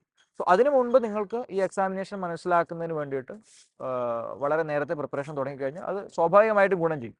പക്ഷേ വളരെ ചെറിയ ക്ലാസ്സുകളിൽ തന്നെ ഈ എക്സാമിനേഷൻ പ്രിപ്പയർ ചെയ്യുന്ന സിവിൽ സർവീസ് പെർസ്പെക്റ്റീവ് മാത്രമല്ല, ഒരു ജനറൽ അണ്ടർസ്റ്റാൻഡിങ് എന്ന രീതിയിൽ മനസ്സിലാക്കുന്നതും വളരെ നല്ലതാണ്. സോ ഏത് കാലഘട്ടം എന്ന് പറയുന്നത്, നമുക്ക് എപ്പോഴാണോ ഈ എക്സാമിനേഷൻ പ്രിപ്പയർ ചെയ്യാൻ വേണ്ടി തോന്നുന്നത് ആ കാലഘട്ടം മുതൽ തുടങ്ങുക എന്നുള്ളതാണ്. സോ അതിനെ വളരെ ചെറിയ ക്ലാസ്സുകളിൽ UPSC എന്ന രീതിയിൽ റെസ്ട്രിക്റ്റ് ചെയ്യാതെ ഇതിൻ്റെ ഒരു വൈഡർ പെർസ്പെക്റ്റീവിലേക്ക്, ഒരു വൈഡറായിട്ട് നമ്മൾ കുറേ കാര്യങ്ങൾ അണ്ടർസ്റ്റാൻഡ് ചെയ്യുന്ന ഒരു വലിയ സ്പെക്ട്രത്തിലേക്ക് വേണ്ടിയിട്ട് ചെയ്യുന്നതായിരിക്കും നല്ലത്. കാരണം നമ്മളിപ്പോൾ 6ാം ക്ലാസ്സിൽ തുടങ്ങുന്നു, ഇത് കഴിഞ്ഞ് എക്സാമിനേഷൻ എഴുതുന്നുണ്ടെങ്കിൽ മിനിമം ഒരു 7 to 8 years കഴിഞ്ഞിട്ടാണ് എക്സാമിനേഷൻ വരുന്നത്. അന്ന് ഈ എക്സാമിനേഷൻ്റെ പാറ്റേണോ കാര്യങ്ങളോ എന്താണെന്ന് നമുക്കറിയില്ല. അപ്പോൾ അതേ സമയത്ത് ആ ക്ലാസ്സുകളിലുള്ള ആൾക്കാർക്ക് ഈ എക്സാമിനേഷൻ, ഈ സിവിൽ സർവീസിൻ്റെ പ്രിപ്പറേഷൻ എന്ന് പറയുന്നതിൻ്റെ ഏറ്റവും വലിയ അഡ്വാൻറ്റേജ് എന്താണ്? നമ്മൾ കുറേ കാര്യങ്ങൾ മനസ്സിലാക്കുന്ന ഒരു പ്രോസസ്സാണ് അല്ലേ? നമ്മൾ തന്നെ കൂടുതലായിട്ടുള്ള കാര്യങ്ങൾ പഠിക്കാൻ, കൂടുതൽ കാര്യങ്ങൾ അറിയാൻ, ഇത് നമ്മളൊരു ജേണിയിലൂടെയാണ്. So obviously examination preparation start ചെയ്തെടുത്തതെന്നും ഈ പ്രിപ്പറേഷൻ പ്രോസസ്സിലൂടെ പോയി എൻഡ് ചെയ്യുന്നിടത്തേക്ക് നമുക്കൊരു ചേഞ്ച് ഫീൽ ചെയ്യും. നമ്മൾ കുറേ കാര്യങ്ങളെ പറ്റിയിട്ട് അവെയറായി, കുറേ സോഷ്യൽ ഇഷ്യൂസിനെ പറ്റിയിട്ടുള്ള ഒരു അവയർനെസ് നമുക്ക് കിട്ടും. സോ ആ നോളജ് നമുക്ക് തരുന്നൊരു കോൺഫിഡൻസ് ഉണ്ട്. സോ ആ രീതിയിൽ കാര്യങ്ങൾ വൈഡറായിട്ട് മനസ്സിലാക്കാനുള്ളൊരു സ്പെക്ട്രം എന്ന രീതിയിൽ ചെറിയ ക്ലാസ്സുകളിൽ തുടങ്ങുന്നതും നല്ലത് തന്നെയാണ്. സർ, ഇതിനോട് കണക്ട് ചെയ്തുള്ളൊരു ചോദ്യമാണ് അടുത്തത്. റീസെൻ്റ്ലി കണ്ട 2 വീഡിയോസാണ്. ഒന്ന് നിർമ്മല സീതാരാമൻ അവർ പറയുന്നൊരു വീഡിയോ ആയിരുന്നു. ഇത്രയും വർഷം ഈ UPSC പ്രിപ്പറേഷൻ പോലുള്ളതിന് ഇൻവെസ്റ്റ് ചെയ്യാതെ കുറച്ച് സ്റ്റാർട്ടപ്പുകളിലേക്കോ അങ്ങനെയുള്ളതിലേക്ക് യങ് ജനറേഷൻ ഇറങ്ങണം എന്ന് അവർ ആവശ്യപ്പെടുന്ന ഒരു വീഡിയോ ആയിരുന്നു. അടുത്തൊരു വീഡിയോ വന്നത് ആസ്പിറന്റ് സർക്കിളിൽ നിന്ന് ഒരു ടോപ്പറും ഒരു UPSC പ്രിപ്പറേഷൻ ഡ്രോപ്പ് ഔട്ട് ചെയ്ത ഒരാളും കറന്റ് പ്രിപ്പയർ ചെയ്യുന്ന ഒരു സ്റ്റുഡൻറ്റും തമ്മിലുള്ള ഒരു ഡിസ്കഷൻ ആയിരുന്നു. അവർ ഡിസ്കസ് ചെയ്യുന്നത് എപ്പോഴാണ് UPSC പ്രിപ്പറേഷൻ സ്റ്റോപ്പ് ചെയ്യേണ്ടത് എന്നതാണ്. അപ്പോൾ സാറിൻ്റെ ഒരു ഇതിൽ പെർസ്പെക്റ്റീവിൽ എന്താണ് പറയാനുള്ളത്? എപ്പോൾ ഈ ഒരു പ്രിപ്പറേഷൻ സ്റ്റോപ്പ് ചെയ്യണം എന്നാണ്? സോ ഈ ഫസ്റ്റ് ഓഫ് ഓൾ നിങ്ങൾ എക്സാമിനേഷന് വേണ്ടിയിട്ട് എത്രമാത്രം ഡിറ്റർമിൻഡ് ആണ് എന്നൊരു ആസ്പെക്റ്റ് അവിടെ ഉണ്ട്. സോ നിങ്ങൾക്കൊരു ഗിവൺ നമ്പർ ഓഫ് അറ്റംപ്റ്റ്സ് ഉണ്ട്. അതോടൊപ്പം തന്നെ നിങ്ങൾക്ക് കുറേ കണ്ടീഷൻസ് ഉണ്ട്, നിങ്ങളുടെ പേഴ്സണൽ ആയിട്ടുള്ള കുറേ കണ്ടീഷൻസ് ഉണ്ട്. സോ അതിൽ തന്നെ എത്ര അറ്റംപ്റ്റ് നിങ്ങൾക്ക് ചെയ്യാൻ വേണ്ടി കഴിയും എന്നൊരു ക്വസ്റ്റ്യനും കൂടെ അവിടെ ഉണ്ട്. സോ നമ്മൾ ഓരോ വർഷം നോക്കിക്കഴിഞ്ഞാൽ ഫസ്റ്റ് അറ്റംപ്റ്റ് ക്ലിയർ ചെയ്യുന്നവരുണ്ട്, സെക്കൻഡ് അറ്റംപ്റ്റിലുണ്ട്, തേർഡ് അറ്റംപ്റ്റിലുണ്ട്, ഫോർത്ത് അറ്റംപ്റ്റിലുണ്ട്. സോ ഇങ്ങനെ അതും വേരി ചെയ്തുകൊണ്ട് വരാറുണ്ട്. സോ ഇവിടെ ഓരോ വർഷവും നമുക്ക് ഒരേ രീതികളിലായിരിക്കില്ല നമ്മൾക്ക് ഈ പ്രിപ്പറേഷനെ കൊണ്ടുപോകാൻ വേണ്ടി കഴിയുന്നത്. മേ ബി ഒരു ഫസ്റ്റ് ഇയർ സെക്കൻഡ് ഇയർ ഒക്കെ നമ്മൾ ഫുൾ ടൈം ഡെഡിക്കേറ്റഡ് ആയിട്ട് ചെയ്യും. തേർഡ് ഇയർ ഒക്കെ ആവുന്ന സമയത്ത് നമ്മൾ പാർഷ്യലി വേറെ എന്തെങ്കിലും വർക്ക് ചെയ്തുകൊണ്ട്. അപ്പോൾ ഏറ്റവും പ്രധാനപ്പെട്ട എന്താണ്, നിങ്ങളുടെ ബേസിക് ആയിട്ടുള്ള കാര്യങ്ങളെ സ്ട്രക്ചർ ഇനീഷ്യൽ പ്രിപ്പറേഷൻ ഡേയ്സിൽ ക്രിയേറ്റ് ചെയ്തെടുക്കുക എന്നുള്ളതാണ്. അങ്ങനെ നിങ്ങൾ ചെയ്ത് കഴിഞ്ഞാൽ നിങ്ങൾക്ക് പിന്നീട് കുറച്ചും കൂടെ ഒരു ഫ്ലെക്സിബിലിറ്റി കിട്ടും. മറ്റെന്തെങ്കിലും ഒരു കാര്യത്തിലേക്ക് പോവുകയാണെങ്കിലും നിങ്ങൾക്ക് ഇവിടെ ക്ലിയർ ആണ്, ഇവിടെ നിങ്ങൾക്കൊരു ക്ലാരിറ്റി ഉണ്ട്. അപ്പോൾ ഇനീഷ്യലി കൊടുക്കേണ്ടുന്ന ഒരു വലിയ ഒരു ഡെഡിക്കേഷൻ്റെ പാർട്ട് അവിടെയാണ് വരുന്നത്. സോ ഇനീഷ്യലി നിങ്ങൾ ആ കാര്യങ്ങൾ വളരെ ക്ലിയർ ആക്കിയിട്ടുണ്ടെങ്കിൽ നിങ്ങൾക്ക് നല്ലൊരു സ്ട്രോങ് ആയിട്ടുള്ളൊരു ബേസ് ഉണ്ട്. So first year in case successful ആയിട്ടില്ല എങ്കിൽ നെക്സ്റ്റ് ഇയർ പോകുന്ന സമയത്ത് ഓക്കെ നിങ്ങൾ അതിൻ്റെ മുകളിലാണ് രണ്ടാമത് പ്രിപ്പറേഷൻ്റെ സ്ട്രാറ്റജി നിങ്ങൾ കൊണ്ടുവെക്കുന്നത്. അപ്പോൾ മൂന്നാം വർഷം ആവുന്ന സമയത്ത് ഒബ്വിയസ്ലി നിങ്ങൾക്കൊരു ഫുൾ ഇയർ ത്രൂ ഔട്ട് ആയിട്ട് പ്രിപ്പറേഷൻ ചെയ്യാൻ പറ്റുന്നില്ല, നിങ്ങൾ മറ്റൊരു വർക്കിലേക്കോ കാര്യങ്ങളോ നോക്കുന്നു, മറ്റൊരു കാര്യത്തിലേക്ക് നിങ്ങൾ പോവുകയാണെങ്കിലും ഈ ഭാഗം അവിടെ ക്ലിയർ ആണ്. അപ്പോൾ അത് റിവിസിറ്റ് ചെയ്യുകയും റിവിഷൻ ചെയ്യുകയും ചെയ്യുന്ന സമയത്ത് നമുക്ക് ആ ഇനീഷ്യലി ഇട്ട അത്ര എഫേർട്ട് ഒരുപക്ഷെ ആവശ്യമായിട്ട് വരില്ല. അതിൻ്റെ കണ്ടന്റ് എൻറിച്ചിങ് ആണ് നമ്മുടെ രണ്ടാമത്തെ ഭാഗം. ആദ്യം നമ്മൾ ബേസിക് ഫ്രെയിമിൻ്റെ ഒരു കാര്യമാണ് പറയുന്നത്, രണ്ടാമത് നമ്മൾ കണ്ടന്റ് എൻറിച്ചിങ്ങിൻ്റെ കാര്യമാണ് പറയുന്നത്. സോ ആ സമയത്ത് അപ്പോൾ ഇനീഷ്യലി നമ്മൾ കൂടുതൽ ടൈം ഇട്ട് കഴിഞ്ഞാലും അതിൽ നിന്ന് കിട്ടുന്ന റിസൾട്ട് നമ്മൾ നോക്കിക്കഴിഞ്ഞാൽ നമ്മളതിനെ ക്വാണ്ടിറ്റേറ്റീവ് നോക്കിക്കഴിഞ്ഞാൽ വളരെ കുറവായിരിക്കും, കാരണം നമ്മൾ മനസ്സിലാക്കി വരുന്നൊരു സമയമായിരിക്കും. പക്ഷേ ലേറ്റർ ഓൺ നമ്മൾ ഇടുന്ന ഹവേഴ്സ് കുറവാണെന്നുണ്ടെങ്കിലും അത് വളരെയധികം ചേഞ്ചസ് ഉണ്ടാക്കും. ഇൻക്രിമെൻ്റൽ ഗ്രോത്ത് ആണ് ഇതൊക്കെ. അറ്റോമിക് ഹാബിറ്റ്സിൽ പറയുന്ന ഇൻക്രിമെൻ്റൽ ഗ്രോത്ത് തന്നെയാണ്. അതായത് വളരെ വളരെ മൈന്യൂട്ടായിട്ടുള്ള ഗ്രോത്ത് ആയിരിക്കും. പക്ഷേ നമുക്കത് ഒരു ദിവസം കൊണ്ട് കാണാൻ വേണ്ടി കഴിയില്ല. നെക്സ്റ്റ് ഡേ നമ്മൾ ഇന്ന് പ്രിപ്പയർ ചെയ്തു, നെക്സ്റ്റ് ഡേ നമുക്ക് എന്തെങ്കിലും ചേഞ്ച് ഉണ്ടാകാൻ പറ്റില്ല. അപ്പോൾ അവിടെ ഓരോ ദിവസവും കഴിഞ്ഞ് ഇൻ ടോട്ടോ നമ്മളൊരു 30 days എടുക്കുന്നു, അല്ലെങ്കിൽ ഒരു 6 months കൗണ്ട് എടുക്കുന്ന സമയത്ത് നമുക്ക് ചേഞ്ച് ഫീൽ ചെയ്യാൻ പറ്റും. സോ എപ്പോഴാണ് സ്റ്റോപ്പ് ചെയ്യേണ്ടത് എന്ന് പറയുന്ന ആ ക്വസ്റ്റ്യനിലേക്ക് തിരിച്ചു വരുന്ന സമയത്ത്, സോ എപ്പോഴാണോ നമ്മളുടെ ഈ പ്രിപ്പറേഷൻ സ്റ്റൈൽ മാറ്റിടുന്നത്, അതിനുശേഷം ഫൈനലായിട്ട് നമ്മൾ എടുക്കുന്ന ഒരു കോളാണ് എപ്പോഴാണ് സ്റ്റോപ്പ് ചെയ്യേണ്ടത്. സോ ഇതും ഈ പറഞ്ഞതുപോലെ ഇൻഡിവിജ്വൽ ആയിട്ടുള്ള, കാരണം ഈ എക്സാമിനേഷൻ നിങ്ങൾ ക്ലിയർ ചെയ്യുവാണെന്നുണ്ടെങ്കിലും ഈ എക്സാമിനേഷൻ അല്ല മറ്റൊരു കാര്യത്തിലേക്കാണ് നിങ്ങൾ പോകുന്നതെങ്കിലും ഇതിൻ്റെ അൾട്ടിമേറ്റ് ആയിട്ടുള്ള കാര്യം അല്ലെങ്കിൽ അൾട്ടിമേറ്റ് ആയിട്ടുള്ള കാര്യങ്ങളും നിങ്ങളെ ബാധിക്കുന്ന ഒരു കാര്യമാണ്, അല്ലേ, പേഴ്സണലി ബാധിക്കുന്ന കാര്യമാണ്. സോ നമ്മൾ എടുക്കുന്ന ടൈമിൽ ഞാൻ കൂടുതലായിട്ടും കോൺഫിഡൻ്റ് ആയിട്ട് ചെയ്തിട്ടുണ്ട്, ഞാനൊരു എഫേർട്ട് ഇട്ടിട്ടുണ്ട് എന്നുള്ളൊരു കോൺഫിഡൻസ് ഉണ്ടെങ്കിൽ ആ കോൺഫിഡൻസും വളരെ പ്രധാനമാണ്. അപ്പോൾ ആ എപ്പോഴാണ് സ്റ്റോപ്പ് ചെയ്യേണ്ടതെന്നുള്ളതും ഈ ആസ്പെക്റ്റുകളൊക്കെ മുന്നിൽ വെച്ചുകൊണ്ട് ഒരു കാൻഡിഡേറ്റ് എടുക്കേണ്ട ഡിസിഷനാണ്. അപ്പോൾ അവിടെ അങ്ങനെ ഒരു ഡിസിഷൻ എടുക്കുന്ന സമയത്ത് നമ്മൾ പരിഗണിക്കേണ്ടതായിട്ടുള്ള ഒരുപാട് കാര്യങ്ങൾ നമ്മൾ ഡിസ്കസ് ചെയ്ത് കഴിഞ്ഞു. സോ അതിൽ നിന്ന് കിട്ടേണ്ട ഒരു ഉത്തരമാണ്. കാരണം ഇതിനൊരു ടൈലർ മെയ്ഡ് ആയിട്ടുള്ള ഉത്തരങ്ങളൊന്നും ഇല്ല. ഇപ്പോൾ നമ്മളിന്ന് സംസാരിച്ചതിൽ ഒന്നിൽ പോലും ഞാൻ വളരെ സ്പെസിഫിക് ആയിട്ട് പറഞ്ഞിട്ടുള്ളത്. അതിൻ്റെ കാരണം നമ്മൾ പലപ്പോഴും ഉത്തരം അല്ലെങ്കിൽ നമ്മൾ പലപ്പോഴും കാണുന്ന സമയത്ത് ഇത് നമ്മൾ ഇൻഡിവിജ്വലായിട്ട് എടുത്തിട്ടുള്ള കുറേ കാര്യങ്ങളായിരിക്കും നമ്മളെ ഈ പ്രിപ്പറേഷനിൽ പലയിടങ്ങളിലും സഹായിച്ചിട്ടുള്ളത്. നമ്മൾ ഒരുപാട് കാര്യങ്ങൾ കേൾക്കുന്നു, അതിൽ നമ്മൾക്ക് സ്യൂട്ടബിൾ ആയിട്ടുള്ള കാര്യങ്ങൾ നമ്മൾ എടുക്കുന്നു. അപ്പോൾ അത് തന്നെയായിരിക്കാം മറ്റൊരാൾക്ക് സ്യൂട്ടബിൾ ആവുന്നതെന്ന് ഞാൻ ഇൻട്രൊഡക്ഷനിൽ പറഞ്ഞ കാര്യം ഇതാണ് എന്ന് നമുക്ക് പറയാൻ വേണ്ടി കഴിയില്ല. ഓരോരോ ആൾക്കാർക്കും സ്യൂട്ടബിൾ ആവുന്ന കാര്യങ്ങൾ ഉണ്ടാവും. അപ്പോൾ അത് നമ്മൾ എവിടെ നിൽക്കുന്നു, നമ്മൾ ഈ പ്രിപ്പറേഷൻ്റെ ലാഡറിൽ എവിടെ നിൽക്കുന്നു എന്നതിനെ പറ്റിയിട്ട് ഒരു സെൽഫ് അവയർനെസ് ഉണ്ടാവുക എന്നുള്ളതാണ്. അവിടെ നിന്നുകൊണ്ട് നമുക്ക് അടുത്ത സ്റ്റെപ്പിലേക്ക് പോകാൻ എന്ത് ചെയ്യാൻ പറ്റും, ആ രീതിയിലാണ് നമ്മൾ പോകുന്നത്. സർ, എക്സാം ക്ലിയർ ചെയ്തതിന് ശേഷം പല ടോപ്പേഴ്സും പല ക്ലെയിംസുമായിട്ട് വരാറുണ്ട്. ഞാൻ 5 മണിക്കൂറേ പഠിച്ചുള്ളൂ, 4 മണിക്കൂറേ പഠിച്ചുള്ളൂ ഒക്കെ. പക്ഷേ ഇത് ബ്ലൈൻഡ്ലി ഫോളോ ചെയ്യുന്ന പല ആസ്പിറൻസും ഉണ്ട്. സോ ഇതിനെ പറ്റിയിട്ട് എന്താണ് സാറിന് പറയാനുള്ളത്? സോ ഓരോ കണ്ടന്റുകളും എത്രമാത്രം ട്രൂത്ത്ഫുൾ ആണ് എന്ന് നോക്കാൻ നമ്മളുടെ കയ്യിൽ മെക്കാനിസം ഒന്നുമില്ല. സോ ഒബ്വിയസ്ലി അതൊക്കെ ട്രൂത്ത് ആയിരിക്കുമെന്നുള്ള രീതിയിലാണ് നമ്മൾ അതിനെ കാണുന്നത്. ഓക്കെ, എങ്കിൽ നമ്മളെല്ലാവരും ഓരോരോ ക്ലെയിംസ് നമ്മൾ നടത്താറുണ്ട്. ഓക്കെ, സോ അങ്ങനെ വരുന്ന സമയത്ത് ഇതൊക്കെ ആ ഇൻഡിവിജ്വലിസ്റ്റിക് ആയിട്ടുള്ള, ഞാൻ നേരത്തെ പറഞ്ഞതുപോലെ ആ ഇൻഡിവിജ്വലിൻ്റെ ക്ലെയിംസ് ആണ്, അല്ലേ, ഓരോ വ്യക്തികളുടെയും ക്ലെയിംസ് ആണ്. അപ്പോൾ ആ കാര്യം നമ്മൾ പറയുന്നത് ബഹുഭൂരിപക്ഷവും അത് കറക്റ്റായിരിക്കും. പക്ഷേ ചില സമയത്തെങ്കിലും എക്സാജറേറ്റ് ചെയ്ത് പറഞ്ഞുണ്ടാവും, അല്ലെങ്കിൽ അണ്ടർമൈൻ ചെയ്ത് പറഞ്ഞു കാണും. അപ്പോൾ ആ ഒരു ആസ്പെക്റ്റുകൾ ഉണ്ടാകുമെന്ന് തന്നെ മനസ്സിലാക്കുന്നതാണ് നല്ലത്. ഇപ്പോൾ ഒരാൾ 5 മണിക്കൂർ പഠിച്ചു, 6 മണിക്കൂർ പഠിച്ചു എന്ന് അറിഞ്ഞുകൊണ്ട് നമുക്ക് കാര്യമില്ല. നമ്മളുടെ കയ്യിലുള്ള ടൈം ഇത്രയാണ്, എൻ്റെ കയ്യിലുള്ള സമയം ഇത്രയാണ്. സോ എനിക്ക് ഇതിൽ എത്രമാത്രം ടൈം ഉപയോഗിക്കാൻ വേണ്ടി കഴിയുന്നുണ്ട്. സോ ഒരാൾ 6 മണിക്കൂറാണ് ഡെയിലി പഠിച്ചതെങ്കിൽ ഞാൻ 6 മണിക്കൂർ പഠിച്ചാൽ മതിയോ എന്ന് ചോദിച്ചു കഴിഞ്ഞാൽ മതിയാവില്ല ഒരു പക്ഷേ. നമ്മൾ ചിലപ്പോൾ 8 മണിക്കൂർ പഠിക്കേണ്ടി വരും, കാരണം എനിക്ക് അത്രയും കണ്ടന്റുകൾ കവർ ചെയ്യേണ്ടതായിട്ടുണ്ടാവും. അപ്പോൾ ആ രീതികളിലാണ് നമ്മൾ അതിനെ കാണേണ്ടുന്നത്. സോ അത് ജസ്റ്റ് നമ്മൾക്ക് ഉള്ളൊരു ഇൻഫർമേഷൻ എന്ന രീതിയിൽ നിർത്തിക്കൊണ്ട് നേരത്തെ പറഞ്ഞ പോലെ എൻ്റെ അടുത്തേക്ക് വരുന്ന സമയത്ത് എനിക്ക് അവൈലബിൾ ആയിരിക്കുന്ന ടൈം ഇത്രയാണ്. ആ ടൈമിൽ എനിക്ക് നമുക്ക് പ്രിപ്പറേഷൻ തുടങ്ങുന്ന നമുക്ക് അറിയാമല്ലോ, നമ്മുടെ ഒരു കപ്പാസിറ്റി എത്രയാണ്. അപ്പോൾ അതിൽ തന്നെ നേരത്തെ പറഞ്ഞതുപോലെ നമ്മളൊരു ഗ്രാഫ് പ്ലോട്ട് ചെയ്ത് കഴിഞ്ഞാൽ നമ്മൾക്ക് നമ്മൾ വളരെ ഹയർ ആയിട്ടുള്ള ഒരു പോയിന്റിൽ നമ്മൾ സ്റ്റാർട്ട് ചെയ്തു. പിന്നീട് അത് ഗ്രാജുവലി കുറഞ്ഞു എന്ന് പറഞ്ഞാൽ ചില സമയത്ത് ഹൈലി മോട്ടിവേറ്റഡ് ആയിരിക്കും നമ്മൾ തുടങ്ങുക. ഒരു ഡേ തുടങ്ങുന്നത് അങ്ങനെയായിരിക്കും, അല്ലെങ്കിൽ ഒരു വീക്ക് തുടങ്ങുന്നത് അങ്ങനെയായിരിക്കും. പക്ഷേ ഇൻ ബിറ്റ്വീൻ നമ്മളുടെ കോൺസെൻട്രേഷനോ അല്ലെങ്കിൽ നമ്മളുടെ അറ്റൻഷനോ ചിലപ്പോൾ ഡൈവേർട്ട് ആവും. പിന്നെ നമ്മൾ അറ്റൻഷൻ ക്യാച്ച് ചെയ്തിട്ട് ആ പോയിന്റിലേക്ക് വരും, വീണ്ടും പോകും, വീണ്ടും താഴോട്ട് പോകും, വീണ്ടും നമ്മൾ മുകളിലോട്ട് പോകും. സോ അത് ഹ്യൂമൻലി ആണ് അല്ലേ? നമ്മൾ പ്രിപ്പറേഷൻ ചെയ്യുന്ന സമയത്ത് ഇത് പ്രിപ്പറേഷനിൽ മാത്രമല്ല, ഏത് കാര്യത്തിലാണെന്നുണ്ടെങ്കിൽ നമ്മളൊരു കൺസിസ്റ്റൻസി എന്ന ആ രീതിയിൽ നമ്മൾ കൊണ്ടുപോയി നമുക്ക് പോകാൻ വേണ്ടി കഴിയില്ല. എഫിഷ്യൻസി എന്ന് പറയുന്നതിന് ഒരുപാട് അഫക്റ്റ് ചെയ്യുന്ന ഫാക്ടേഴ്സ് നമ്മൾക്കിടയിലുണ്ട്. അപ്പോൾ പക്ഷേ എന്നിരുന്നാൽ പോലും ഇങ്ങനെ വേരിയേഷൻസ് ഉണ്ടെങ്കിലും അതിനൊരു ആവറേജ് ഉണ്ട്. ആ ആവറേജിന് നിലനിർത്താൻ പറ്റുക എന്നുള്ളതാണ്. എന്ന് പറഞ്ഞു കഴിഞ്ഞാൽ ഒരു പോയിന്റിൽ നമ്മൾ ഇവിടെ ആയിരുന്നു, നെക്സ്റ്റ് പോയിന്റ് നമ്മൾ താഴോട്ട് പോയെങ്കിലും അടുത്ത പോയിന്റ് ആവറേജ് മീറ്റ് ചെയ്യണമെന്നുണ്ടെങ്കിൽ നമ്മുടെ നെക്സ്റ്റ് പോയിന്റ് കുറച്ചുകൂടെ മുകളിലായിരിക്കണം. നമുക്ക് ആവറേജിനെ കുറച്ചും കൂടെ റേസ് ചെയ്യാൻ വേണ്ടി കഴിയുള്ളൂ. അപ്പോൾ ആ രീതികളിലേക്ക് നമുക്കതിനെ കൊണ്ടുപോകാൻ വേണ്ടി കഴിയണം. സർ, ഇന്ന് മാർക്കറ്റിൽ മെറ്റീരിയലുകൾ നല്ല രീതിയിൽ അവൈലബിൾ ആണ്. എന്താ പറയുക, നമ്മുടെ CID മൂസയിൽ ബിന്ദു പണിക്കറിൻ്റെ അവസ്ഥയാണ് ഉണ്ടാവാറ്. അതുമുണ്ട് ഇതുമുണ്ട് എന്നുള്ളൊരു അവസ്ഥ വരാറുണ്ട്. പിന്നെ AI പോലുള്ള സാധ്യതകളുണ്ട്. സോ കണ്ടന്റ് നമുക്ക് എത്രത്തോളം, അതായത് മെറ്റീരിയൽ എത്രത്തോളം നമുക്ക് ലിമിറ്റ് ചെയ്യാൻ പറ്റും, എങ്ങനെ ലിമിറ്റ് ചെയ്യാൻ പറ്റും? ആ ഒരു സിനിമയുടെ എക്സാമ്പിൾ തന്നെ എടുക്കുകയാണെന്നുണ്ടെങ്കിൽ, അപ്പോൾ അതിൽ ഒരു ഫ്ലാറ്റിലുള്ള ഒരു വിഷ്വൽ ഉണ്ടല്ലോ ആ സിനിമയിൽ. സോ ഒരു ബോംബ് വെച്ചിട്ടുണ്ട് എന്ന് പറയുന്ന സമയത്ത് ഫ്ലാറ്റിനുള്ള ഒരുപാട് സാധനങ്ങൾ എടുത്ത് ഓടുന്ന ഒരു സീൻ ആ സിനിമ തന്നെയാണ്. അപ്പോൾ അതിൽ എന്തൊക്കെ സാധനങ്ങൾ എടുക്കണം? കുട്ടീനെ എടുക്കുന്നുണ്ട്, മിക്സി എടുക്കുന്നുണ്ട്, TV എന്തൊക്കെ സാധനങ്ങൾ എടുക്കണം എന്നുള്ളൊരു ചോദ്യമുണ്ട്. അപ്പോൾ പക്ഷേ നമുക്ക് റെലവെൻ്റ് ആയിട്ടുള്ള സാധനമാണോ അവിടെ എടുക്കുന്നത്? ആ സിനിമയിൽ റെലവെൻ്റ് ആയിട്ടുള്ള സാധനമാണോ എടുക്കുന്നത്? അപ്പോൾ നമ്മുടെ മുമ്പിലുള്ള മെറ്റീരിയൽസിൽ നമ്മൾക്ക് തന്നിരിക്കുന്ന മെറ്റീരിയൽസ് നമ്മൾക്ക് യൂസ്ഫുൾ ആയിട്ടുള്ളത് ഏതാണ്, അല്ലെങ്കിൽ നമുക്ക് റെലവെൻ്റ് ആയിട്ട് ഏതാണെന്നുള്ള കണ്ടെത്തുന്നതിനുള്ള കോൺഷ്യസ് ആയിട്ടുള്ള ഒരു അപ്രോച്ച് നമുക്ക് ഉണ്ടാവണം. സോ നമ്മുടെ കയ്യിൽ മെറ്റീരിയൽസ് ഇപ്പോൾ ഒരു വർഷങ്ങളുടെ പ്രിപ്പറേഷൻ ചെയ്താൽ, വളരെ പണ്ട് മുതൽ പ്രിപ്പയർ ചെയ്ത് സിവിൽ സർവീസ് ക്ലിയർ ചെയ്ത ആൾക്കാരും ഇന്നത്തെ പ്രിപ്പറേഷൻ കാൻഡിഡേറ്റ്സും ഒക്കെ നോക്കിക്കഴിഞ്ഞാൽ നമ്മളുടെ മുമ്പിലുള്ള മെറ്റീരിയൽസ് ഒരുപാട് ചേഞ്ചസ് ഉണ്ടായിട്ടുണ്ട്. സോ വളരെ മുമ്പ് പത്രങ്ങൾ ലഭ്യമല്ലാതിരുന്ന കാലത്ത് പ്രിപ്പറേഷൻ ചെയ്ത ആൾക്കാരുണ്ട്. ബുക്സുകൾ കോമൺ അല്ലാതിരുന്ന സമയത്ത് പ്രിപ്പയർ ചെയ്തിരുന്ന ആൾക്കാരുണ്ട്. സോ നമ്മൾ നിൽക്കുന്ന 2023 നമ്മൾ ഈ ഡിസ്കഷൻ നടത്തുന്നത്. 2023 അവസാനിക്കാൻ പോകുന്നത്. സോ ഇവിടെ നമ്മുടെ മുമ്പിൽ ഡിജിറ്റലി നേരത്തെ പറഞ്ഞ പോലെ ഏത് കണ്ടന്റുകളും നമുക്കൊന്ന് PDF രൂപത്തിൽ ലഭ്യമാണ്.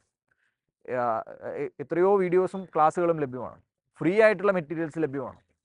അപ്പോൾ ഒരിടത്തിരുന്നു കൊണ്ട് എവിടുത്തെ ക്ലാസ്സും ആക്സസ് ചെയ്യാൻ പറ്റുന്ന രീതിയിൽ, എസ്പെഷ്യലി ആഫ്റ്റർ കോവിഡ്, ഇന്ന് ഓൺലൈനായിട്ടുള്ള ക്ലാസ്സുകൾ വളരെ കൂടുതലായിട്ടും വന്നിട്ടുണ്ട്. സോ ഇന്ന് ഒബ്വിയസ്ലി മെറ്റീരിയൽസിൻ്റെ ഒരു ഓവർ ഫ്ലഡിങ് സ്വാഭാവികമായിട്ട് നമ്മൾക്കിടയിലുണ്ട്. അപ്പോൾ അതിൽ നമുക്ക് സ്യൂട്ടബിൾ ആവുന്നത് ഏതാണ് എന്ന് കണ്ടെത്തി അതിന് ഉപയോഗിക്കാൻ വേണ്ടി കഴിയണം. സോ കൂടുതലായിട്ട് മെറ്റീരിയൽ വന്ന് എല്ലാ മെറ്റീരിയലിലേക്കും പോകാമെന്ന് പറഞ്ഞു കഴിഞ്ഞാൽ നമ്മുടെ അറ്റൻഷൻ ഡൈവേർട്ടഡ് ആവും. അത് പ്രാക്ടിക്കൽ അല്ല. നമുക്ക് അത്രയും കാര്യങ്ങൾ ഉപയോഗിക്കുക എന്ന് പറയുന്നത് പ്രാക്ടിക്കൽ അല്ല. അപ്പോൾ അതിൽ സെലക്റ്റീവ് ആയിട്ടുള്ള കാര്യങ്ങൾ എന്താണ്, അല്ലെങ്കിൽ നമ്മൾക്ക് ഏതാണ് യൂസ്ഫുൾ ആവുന്നത് എന്ന് തോന്നുന്നു ഇനീഷ്യലി ഒരുപക്ഷെ നമുക്കൊരു റൗണ്ട് ചെയ്യാൻ വേണ്ടി കഴിയും. ഇപ്പോൾ ഒരു ലാസ്റ്റ് 1 ഇയറിൽ നോക്കിക്കഴിഞ്ഞാൽ എന്താണ് ചേഞ്ചസ് ഒന്ന് വന്നു കഴിഞ്ഞാൽ, ഇപ്പോൾ ChatGPTയുടെ ഒരു എലിമെൻറ്റും കൂടെ പ്രിപ്പറേഷനിൽ കൂടുതൽ കടന്നു വന്നതാണെന്നാണ് ഞാൻ കരുതുന്നത്. സോ അങ്ങനെ എലിമെൻറ്റും കൂടെ കടന്നു വരുന്നു. നമുക്കൊരു കാര്യങ്ങൾ നോക്കുന്ന സമയത്ത് ആർട്ടിഫിഷ്യൽ ഇൻ്റലിജൻസിൻ്റെ കണ്ടന്റ് ഡെലിവറി ഉണ്ട്. പക്ഷേ അവിടെ പോലും നമ്മൾ കോൺഷ്യസ് ആവേണ്ടതുണ്ട്. ആ ഡെലിവർ ചെയ്യുന്ന കണ്ടന്റ് എല്ലാം കറക്റ്റ് ആവില്ല. അതൊരു മെഷീൻ്റെ അല്ലെങ്കിൽ ഒരു വലിയ ഡാറ്റാബേസിൽ നിന്നും തരുന്ന കാര്യങ്ങളാണ്. അവിടെ നിങ്ങൾക്ക് കണ്ടന്റുകളുടെ ഡയമെൻഷൻസിനെ പറ്റി ആലോചിക്കുന്നതിന് വേണ്ടിയിട്ട് ഒരുപക്ഷെ യൂസ് ചെയ്യാം. ആ ഒരു കമ്പൗണ്ട് നല്ലതാണ്. നമുക്ക് ഡിഫറൻ്റ് ആയിട്ടുള്ള പെർസ്പെക്റ്റീവ് ലഭിക്കുന്നതിന് വേണ്ടിയിട്ടൊക്കെ ഒരുപക്ഷെ ഇനീഷ്യലി നല്ലതാണ്. പക്ഷേ അതിനെ ബ്ലൈൻഡായിട്ട് വിശ്വസിച്ച് കഴിഞ്ഞാൽ അവിടെ ഒരുപക്ഷെ പണി കിട്ടാനുള്ള സാധ്യതയുണ്ട്. കാരണം അത് അക്യുറസി ലെവലിൽ നമുക്കിപ്പോഴും ഒരു ഹയർ എൻഡിൽ നമുക്ക് വിശ്വസിക്കാൻ പറ്റുന്ന ഒരു കാര്യമല്ല. പക്ഷേ നിങ്ങൾക്ക് ഡയമെൻഷൻസിനെ പറ്റി ആലോചിക്കാം. പക്ഷേ എന്നാൽ ആ രീതിയിൽ ഒരു മെക്കാനിക്കൽ വേയിൽ ആവണമെന്നുള്ളതും നമ്മൾ ആ എലിമെൻറ്റിനെ നമ്മുടെ പ്രിപ്പറേഷനിലേക്ക് ഇൻകോർപ്പറേറ്റ് ചെയ്യുന്ന സമയത്ത് നമ്മൾ എടുക്കേണ്ടുന്ന ഒരു ഡിസിഷനാണ്. പക്ഷേ ടെക്നോളജി മാറുന്നു, നമ്മുടെ മുമ്പിലുള്ള കാര്യങ്ങൾ വരുന്നു എന്ന് പറയുമ്പോൾ ഒബ്വിയസ്ലി അതിനനുസൃതമായ കാര്യങ്ങൾ നമ്മുടെ പ്രിപ്പറേഷൻ വന്നു കഴിഞ്ഞാൽ മാത്രമേ നമ്മുടെ പ്രിപ്പറേഷൻ നമുക്ക് സ്മാർട്ട് ചെയ്യാൻ വേണ്ടി പറ്റുള്ളൂ. ഈ പ്രിപ്പറേഷനൊക്കെ മാറ്റി നിർത്തിക്കഴിഞ്ഞാൽ എല്ലാ ആസ്പിറൻസിനെയും പ്രത്യേകിച്ച് IPS ആസ്പിറൻസിനെ വളരെയധികം മോട്ടിവേറ്റ് ചെയ്യുന്ന ഒരു കാര്യമാണ് ട്രെയിനിങ് എക്സ്പീരിയൻസുകൾ. എല്ലാവർക്കും വളരെ ഡ്രീമാണ് ഇപ്പോൾ LBSന്റെ പോവുക, അതുപോലെ തന്നെ IPS ട്രെയിനിങ് ആണെങ്കിലും. അപ്പോൾ സാറിൻ്റെ അവിടെയുള്ള ലൈക്ക് ഓർത്ത് വയ്ക്കുന്ന കുറച്ച് മെമ്മറീസ് ഉണ്ടെങ്കിൽ ഒന്ന് ഷെയർ ചെയ്യാമോ? ട്രെയിനിങ് എന്ന് പറയുന്നത് മൊത്തം മെമ്മറി തന്നെയാണ്. ട്രെയിനിങ് എന്ന് പറയുന്നത് ഒരുപാട് മെമ്മറബിൾ ആയിട്ടുള്ള എക്സ്പീരിയൻസ് ഉള്ള ഒരു ടൈം പീരീഡ് തന്നെയാണ്. സർദാർ വല്ലഭായ് പട്ടേൽ നാഷണൽ പോലീസ് അക്കാഡമിയിൽ IPSന്റെ ട്രെയിനിങ് എന്ന് പറയുന്നതിനൊരു ഒരു ഷെഡ്യൂളും ഒരു ടൈം പീരീഡും ഒക്കെയുണ്ട്, ടൈം സ്ലോട്ടൊക്കെയുണ്ട്. സോ എല്ലാ അവിടെ വരുന്ന ഓരോ വർഷത്തെ ട്രെയിനിങ് ബാച്ചിനെയൊക്കെ ഡിഫറെൻറ്റ് സ്ക്വാഡ്സ് ഒക്കെ ആയിട്ടാണ്, ഓരോ സ്ക്വാഡ് എന്ന രീതിയിലൊക്കെയാണ് കാറ്റഗറൈസ് ചെയ്യുകയും ആക്ടിവിറ്റീസിലേക്ക് പോകുന്നത്. സോ ഒരു ഡേയുടെ സ്റ്റാർട്ടിംഗ് എന്ന് പറയുന്നത് ഇനീഷ്യലി ഏർലി അവേഴ്സിലുള്ള മോർണിംഗ് ആക്ടിവിറ്റീസ്, ഫിസിക്കൽ ട്രെയിനിങ്, അതിൻ്റെ കൂടെ ഫീൽഡ് ടാക്ടിക്സ് കോഴ്സുകൾ, ഫയറിങ്, സ്വിമ്മിങ്, ഹോഴ്സ് റൈഡിങ് തുടങ്ങി ഒരുപാട് ആക്ടിവിറ്റീസും കൂടെ അതിൻ്റെ ഭാഗമായിട്ടുണ്ടാവും. സോ അത് കഴിഞ്ഞിട്ട് നമ്മുടെ അടുത്ത ഘട്ടത്തിലേക്ക് വരുന്ന സമയത്ത് ഇൻഡോർ ക്ലാസ്സുകളാണ്. സോ ഇൻഡോർ ക്ലാസ്സുകളിൽ അഡ്മിനിസ്ട്രേറ്റീവ് വിഷയങ്ങളും ലോ വിഷയങ്ങളും ഇൻവെസ്റ്റിഗേറ്റീവ് വിഷയങ്ങളും ഒക്കെ ആയിട്ടുള്ള ലാംഗ്വേജ് തുടങ്ങിയ ഒരുപാട് വിഷയങ്ങളാണ് നമ്മൾ ആ സെക്ഷനിൽ നമ്മൾ ഡിസ്കസ് ചെയ്യുന്നത്. സോ അതിനുശേഷം വീണ്ടും ഈവനിങ് പീരീഡ് എന്ന് പറയുന്ന ഗെയിംസും അല്ലെങ്കിൽ ഔട്ട്ഡോർ ആക്ടിവിറ്റീസുമായി ബന്ധപ്പെട്ടിട്ടുള്ള കാര്യങ്ങളാണ്. പിന്നെ അതിൻ്റെ ഒപ്പം തന്നെ നമ്മൾ ഭാരത് ദർശൻ പോലെയുള്ള കൂടുതലായിട്ടും മറ്റ് സ്ഥലങ്ങൾ സഞ്ചരിച്ചുകൊണ്ട് മറ്റ് കാര്യങ്ങൾ മനസ്സിലാക്കുന്നതിന് വേണ്ടിയിട്ടുള്ള എക്സ്പോഷർ ഉണ്ട്. ഒരുപാട് സ്പെഷ്യലൈസ്ഡ് യൂണിറ്റുകൾ വിസിറ്റ് ചെയ്യാനുള്ള ഓപ്പർച്യൂണിറ്റി ഉണ്ട്. സോ ബേസിക്കലി നമ്മൾക്ക് നമ്മളുടെ ഇൻഡിവിജ്വലായിട്ടും അതല്ലെങ്കിൽ ഒരു ഓഫീസർ എന്ന രീതിയിലും ഗ്രോ ചെയ്യാനുള്ള ഒരു വലിയ ഓപ്പർച്യൂണിറ്റിയാണ് ട്രെയിനിങ് എന്ന് പറയുന്നത്. സോ ആ ട്രെയിനിങ്ങിൽ നമ്മൾ അച്ചീവ് ചെയ്യുന്ന കാര്യങ്ങൾ നമ്മൾക്ക് നേരത്തെ പറഞ്ഞതുപോലെ നമ്മൾ തൊട്ടടുത്ത ദിവസമല്ല മനസ്സിലാക്കുന്നത്. സോ ആ ഒരു പ്രോസസ്സിലൂടെ പോയി പുറത്തിറങ്ങുമ്പോഴാണ് നമ്മൾ എന്തായിരുന്നു ട്രെയിനിങ് എന്ന് പറയുന്ന ഒരു പ്രോസസ്സിനെ മനസ്സിലാക്കുന്നത്. സോ അവിടെ വളരെ എൻകറേജ് ചെയ്യുന്ന സപ്പോർട്ട് ചെയ്യുന്ന ഒരു ടീം നമുക്കുണ്ടാവും. ആ ഒരു ടീം സ്ക്വാഡ് എന്ന് പറയുന്നത് നമുക്ക് ആ രീതിയിൽ നമ്മളൊരു ഫാമിലി പോലെയാണ്. സോ അവരുടെ കൂടെയാണ് നമ്മൾ ഉണ്ടാവുന്നത്. May be jungle survival course ചെയ്യുന്ന സമയത്താണെങ്കിൽ നമ്മൾ ത്രൂ ഔട്ടായിട്ട് നമ്മളൊരു ടീമിൻ്റെ കൂടെയാണ്. സോ ഒരു ടീമിൻ്റെ കൂടെ നമ്മൾ വർക്ക് ചെയ്യുന്നതുമായി ബന്ധപ്പെട്ടിട്ട് അത് നമ്മുടെ ഇൻഡിവിജ്വലിസ്റ്റിക് ആയിട്ടുള്ള അതേ സമയത്ത് ഒരു ഇൻഡിവിജ്വൽ ഗ്രോത്തും ഉണ്ട്, ഒരു പ്രൊഫഷണൽ ഗ്രോത്തും ഉണ്ട്. സോ ഇങ്ങനെ മൾട്ടിപ്പിൾ കാര്യങ്ങൾ ആ ട്രെയിനിങ്ങിൻ്റെ ഭാഗമായിട്ടുണ്ട്. സോ ട്രെയിനിങ് ഒരു വലിയ എക്സ്പീരിയൻസ് നൽകിയൊരു സമയം തന്നെയാണ്. സർ, ഇതിന് കൂടെ ചോദിക്കാനുള്ള ഒരു കാര്യം, ഈ ആസ്പയർ ചെയ്യുന്ന സമയത്ത് കൂടുതലും പഠിക്കാനായിരിക്കുമല്ലോ ടൈം ഇൻവെസ്റ്റ് ചെയ്യുന്നത്. അപ്പോൾ പെട്ടെന്ന് ഈ ക്ലിയർ ചെയ്ത് ഈ ഒരു IPS ട്രെയിനിങ് എത്രത്തോളം ഹാർഡാണ്? അതായത് ഫിസിക്കലി ഒന്നും ചെയ്യാതെ പ്രിപ്പയർ ചെയ്തിരിക്കുന്നവർക്ക് പെട്ടെന്ന് IPS ട്രെയിനിലേക്ക് കടക്കുമ്പോൾ എന്തെങ്കിലും ബുദ്ധിമുട്ടുണ്ടാവുന്നുണ്ടോ? അതാണ് ഞാൻ നേരത്തെ പറഞ്ഞത്. ഇത് നെക്സ്റ്റ് ഡേയിൽ നിങ്ങൾ ഒരു വലിയ ഫിസിക്കൽ ആക്ടിവിറ്റി ചെയ്യുന്ന ഫീലല്ല ഉണ്ടാവേണ്ടത്. അവിടെ നമ്മൾക്ക് ഉണ്ടാവേണ്ടുന്നത് ഞാനൊരു ഒരു ഒരു ട്രെയിനിങ്ങിലേക്കാണ്. അപ്പോൾ ട്രെയിനിങ് റിക്വയർമെൻറ്റ് ചെയ്യുന്ന ഒരു മെൻ്റൽ ആറ്റിറ്റ്യൂഡ് നമുക്ക് ഉണ്ടാവണം. So if the mental attitude is ready, rest all things will be okay. ഇനി അഡ്രസ് ചെയ്യാനുള്ള ഒരു ഏരിയ ഒരുപക്ഷെ ഈ സിവിൽ സർവീസ് ആസ്പിറൻസിൽ കൗതുകരമായി അവർ നോക്കുന്നൊരു ഏരിയ എന്ന് പറഞ്ഞു കഴിഞ്ഞാൽ ഇൻ്റർവ്യൂ എക്സ്പീരിയൻസ് ആണ്. ഓരോ ടോപ്പേഴ്സിൻ്റെ ഇൻ്റർവ്യൂ എക്സ്പീരിയൻസ് അവർ കേൾക്കുക, അല്ലെങ്കിൽ ഇൻ്റർവ്യൂവിൽ ചോദിക്കുന്ന ചോദ്യങ്ങൾ അവർക്ക് ഭയങ്കര കൗതുകരമാണ്. സാറിൻ്റെ ഒരു ഇൻ്റർവ്യൂ എക്സ്പീരിയൻസ് എങ്ങനെയായിരുന്നു? സോ ഇൻ്റർവ്യൂ എന്ന് പറയുന്നത് ഇപ്പോൾ സിവിൽ സർവീസിൻ്റെ ഇൻ്റർവ്യൂവുമായി ബന്ധപ്പെട്ടിട്ട് നമ്മൾ ഒരുപാട് കേട്ടിട്ടുണ്ട്. പ്രിപ്പറേഷൻ സമയത്താണെന്നുണ്ടെങ്കിലും നമ്മൾ വാട്സാപ്പിലൂടെയൊക്കെ ചില ക്വസ്റ്റ്യൻസ് വരാറുണ്ട് സിവിൽ സർവീസ് ഇൻ്റർവ്യൂവിൽ. പക്ഷേ അതൊന്നും ഇൻ്റർവ്യൂവിൻ്റെ ക്വസ്റ്റ്യൻസ് ആണോ എന്ന് എനിക്ക് തോന്നിയിട്ടില്ല. കാരണം അതൊക്കെ ആരോഗ്യമൊക്കെ എഴുതി അയക്കുന്ന ക്വസ്റ്റ്യൻസ് ഇടയ്ക്ക് ചോദിച്ചിട്ടുണ്ടാവാം, എന്നിരുന്നാൽ പോലും. പക്ഷേ എന്ത് തന്നെയാണെങ്കിലും സിവിൽ സർവീസിൻ്റെ ഇൻ്റർവ്യൂ നടക്കുന്ന ദിവസം നമ്മൾ കേരള ഹൗസിലാണ്. എൻ്റെ ഇൻ്റർവ്യൂ ഉണ്ടായിരുന്നത് ആഫ്റ്റർനൂൺ സെഷനിലാണ്. സോ ഉച്ചയ്ക്ക് ഭക്ഷണമൊക്കെ കഴിച്ച് നമ്മൾ ഇൻ്റർവ്യൂവിന് വേണ്ടി ചെല്ലുന്ന സമയത്ത് സ്വാഭാവികമായിട്ടും നമ്മുടെ ഉള്ളിലൊരു ടെൻഷൻ ഉണ്ടാവും, കുറച്ചൊരു ടെൻഷൻ ഉണ്ടാവും. കാരണം നമ്മൾ ഇതുവരെ കേട്ടിട്ടേ ഉള്ളൂ, നമ്മൾ കാണാൻ വേണ്ടി അല്ലെങ്കിൽ നമ്മൾ എക്സ്പീരിയൻസ് ചെയ്യാൻ വേണ്ടി പോവാണ്. പിന്നെ നമ്മൾ ഓൾറെഡി ഈ എക്സാമിനേഷൻ 2 എലിമെൻറ്റ് കഴിഞ്ഞ് നമ്മൾ 3ാമത്തെ എലിമെൻറ്റ് നിൽക്കുകയാണ്. സോ അവിടെ ഇൻ ആണെങ്കിൽ ഓക്കെ, ഔട്ട് ആണെങ്കിൽ നമ്മൾ വീണ്ടും പ്രിലിംസ് മുതലാണ് നമ്മൾ സ്റ്റാർട്ട് ചെയ്യുന്നത്. സോ ഒബ്വിയസ്ലി ഒരു ടെൻഷൻ്റെ എലിമെൻറ്റ് ഉണ്ടായിരുന്നു, അതൊരു ഫാക്റ്റാണ്. അതിനുശേഷം നമ്മൾ അവിടെ പോകുന്നു. ഡോൽപൂർ ഹൗസിൽ ഇനീഷ്യലി ആൾക്കാരൊക്കെ വന്ന് ഇരിക്കുന്നു. അവിടെ നിന്ന് നമ്മുടെ ഡിഫറെൻ്റ് ആയിട്ടുള്ള ഗ്രൂപ്പ്സ് ആക്കി കാറ്റഗറൈസ് ചെയ്യുന്നു. അവിടെ നിന്ന് സ്ലോട്ട് എടുത്തുകൊണ്ട് നമ്മുടെ ഒരു പർട്ടിക്കുലർ ഇൻ്റർവ്യൂ ബോർഡിൻ്റെ മുമ്പിലേക്ക് നമ്മൾ പോകും. അതിൽ തന്നെ നമ്മൾക്ക് നമ്മുടെ ഒരു ഊഴ ഉണ്ടാവും. ഫസ്റ്റ് ആണോ, സെക്കൻഡ് ആണോ, തേർഡ് ആണോ, ഫോർത്ത് ആണോ. നമ്മൾ ഇൻ്റർവ്യൂ ബോർഡിലേക്ക് കടന്നു ചെല്ലുന്നു. അപ്പോൾ അതുവരെ നമ്മുടെ മുമ്പിൽ ഒരു ഫ്രെയിം വർക്ക് ഉണ്ട്. നമ്മൾ ഒരുപാട് മോക്ക് ഇൻ്റർവ്യൂ ആ സമയത്തേക്ക് ചെയ്ത് കാണും. കൺസേൺസ് കാണും. സോ എന്ത് തന്നെയാണെങ്കിലും ഇൻ്റർവ്യൂ ബോർഡിലേക്ക് നമ്മൾ കയറി ചെല്ലുന്നു. അവിടെ എത്തുന്ന സമയത്ത് എനിക്ക് പേഴ്സണലി ഫീൽ ചെയ്തിട്ടുള്ളത് വളരെ നമ്മളുടെ ഉള്ളിലുള്ള ഉത്തരങ്ങളെ പുറത്ത് കൊണ്ടുവരാൻ അവർ നമ്മൾ ഒരുപാട് സപ്പോർട്ട് ചെയ്യുന്നുണ്ട്. സോ വളരെ എമിനൻ്റ് ആയിട്ടുള്ള പാനലിസ്റ്റാണ് നമ്മുടെ മുമ്പിലിരിക്കുന്നത്. സോ ഒരുപാട് എക്സ്പീരിയൻസ് ഉള്ള ആൾക്കാരാണ് നമ്മുടെ മുമ്പിൽ നമ്മളോട് ക്വസ്റ്റ്യൻ ചോദിക്കുന്നത്. സോ അവർ ചോദിക്കുന്നത് എനിക്ക് എൻ്റെ ക്വസ്റ്റ്യൻ സ്റ്റാർട്ട് ചെയ്തത് തന്നെ എൻ്റെ പേരിൻ്റെ മീനിങ്ങുമായി ബന്ധപ്പെട്ടിട്ടാണ്. Okay, so what is the meaning of your name എന്ന് പറയുന്ന ആ ഒരു എലിമെൻറ്റിലാണ്. സോ വളരെ ഇൻഡിവിജ്വലിസ്റ്റിക് ആയിട്ടുള്ളൊരു ക്വസ്റ്റ്യനാണ്. ആ രീതികളാണ് ഇൻ്റർവ്യൂ തുടങ്ങിയത്. അങ്ങനെ ഒരു ക്വസ്റ്റ്യൻ വരുന്ന സാർ ഉത്തരം പറഞ്ഞതല്ലേ? സ്വാഭാവികമായിട്ട് നമ്മൾ ഉത്തരം പറയും. സോ നമ്മൾ അവിടെ നിന്നാണ് നമ്മൾ തുടങ്ങുന്നത്. അപ്പോൾ അതിനുശേഷം ടു മൈ സർപ്രൈസ് എൻ്റെ നെക്സ്റ്റ് ക്വസ്റ്റ്യൻ എനിക്ക് കിട്ടിയിരുന്നത് ഞാൻ ജനിച്ചു വളർന്ന എൻ്റെ ജില്ലയെ പറ്റിയിട്ടുള്ള ക്വസ്റ്റ്യനാണ്. സോ ഞാൻ കാസർഗോഡ് സ്വദേശിയാണ്. സോ കാസർഗോഡ് എന്ന് പറയുന്നത് അവിടെ ലാംഗ്വേജുമായി ബന്ധപ്പെട്ടിട്ട് മൾട്ടിപ്പിൾ ആയിട്ടുള്ള ലാംഗ്വേജ് സംസാരിക്കുന്ന ആൾക്കാരുള്ള ഒരു സ്ഥലമാണ്. സോ ആ ആസ്പെക്ട് ഇൻ്റർവ്യൂ പാനലിസ്റ്റ് ഇരിക്കുന്ന ബോർഡ് മെമ്പർക്ക് അറിയാം. ഒരു നെക്സ്റ്റ് ക്വസ്റ്റ്യൻ ചോദിച്ചിരുന്നത് ഡിഫറെൻ്റ് ആയിട്ടുള്ള ലാംഗ്വേജ് സംസാരിക്കുന്ന ആൾക്കാർ ഉള്ള ഒരു ജില്ല എന്ന രീതിയിൽ അവിടെ ഒരു ആ ലാംഗ്വേജ് എങ്ങനെയാണ് അഡ്മിനിസ്ട്രേഷനിൽ ഇൻകോർപ്പറേറ്റ് ചെയ്തിരിക്കുന്നത്. ആ ഒരു ഉത്തരം പറഞ്ഞതിന് ശേഷം നെക്സ്റ്റ് ലാംഗ്വേജിൻ്റെ ബേസിസിൽ നമ്മൾ ഇന്ത്യയിൽ സ്റ്റേറ്റ് റീഓർഗനൈസേഷനുമായി ബന്ധപ്പെട്ടിട്ട് നടന്ന ആ ഒരു കാലഘട്ടത്തിലെ 1956 ശേഷം ആ സമയം മുതലുള്ള SRC സ്റ്റേറ്റ് റീഓർഗനൈസേഷൻ കമ്മിറ്റിയുമായി ബന്ധപ്പെട്ടിട്ടുള്ള കണ്ടീഷൻസും കാര്യങ്ങളുമായിരുന്നു പിന്നീടുള്ള discussion. So if you are made the charge of the state reorganisation what are the criteria that you will adopt എന്നുള്ളതായിരുന്നു പിന്നീടുള്ള ഡിസ്കഷൻ ആസ്പെക്ട്. അതിനുശേഷം നമ്മളുടെ ഹോബീസിലൂടെ പോയി കുറച്ച് കറണ്ട് അഫെയർസിലൂടെയൊക്കെ പോയി ഏകദേശം ഒരു 25 മിനിറ്റ്സ് ഇൻ്റർവ്യൂ ഉണ്ടായിരുന്നു. പക്ഷേ ആ ക്വസ്റ്റ്യനിലേക്ക് നമ്മൾ അല്ലെങ്കിൽ ആ എക്സ്പീരിയൻസിലേക്ക് തിരിഞ്ഞു നോക്കുന്ന സമയത്ത് നമ്മുടെ ആൻസേഴ്സിനെയൊക്കെ എൻകറേജ് ചെയ്യുന്ന രീതിയിൽ അല്ലെങ്കിൽ നമ്മുടെ ഉത്തരം ഉണ്ടെങ്കിൽ അത് പറയാൻ ശ്രമിക്കുന്ന രീതിയിൽ അല്ലെങ്കിൽ കൂടുതൽ മോട്ടിവേറ്റ് ചെയ്യുന്ന രീതിയിലൊക്കെ ആയിരുന്നു എനിക്ക് ഇൻ്റർവ്യൂ എക്സ്പീരിയൻസ് ഉണ്ടായിരുന്നത്. അല്ലാതെ ഒരു വളരെ സ്ട്രെസ് ഇൻ്റർവ്യൂ എന്ന രീതിയിലല്ല UPSC ഇൻ്റർവ്യൂ എനിക്ക് ഫീൽ ചെയ്തിട്ടുള്ളത്.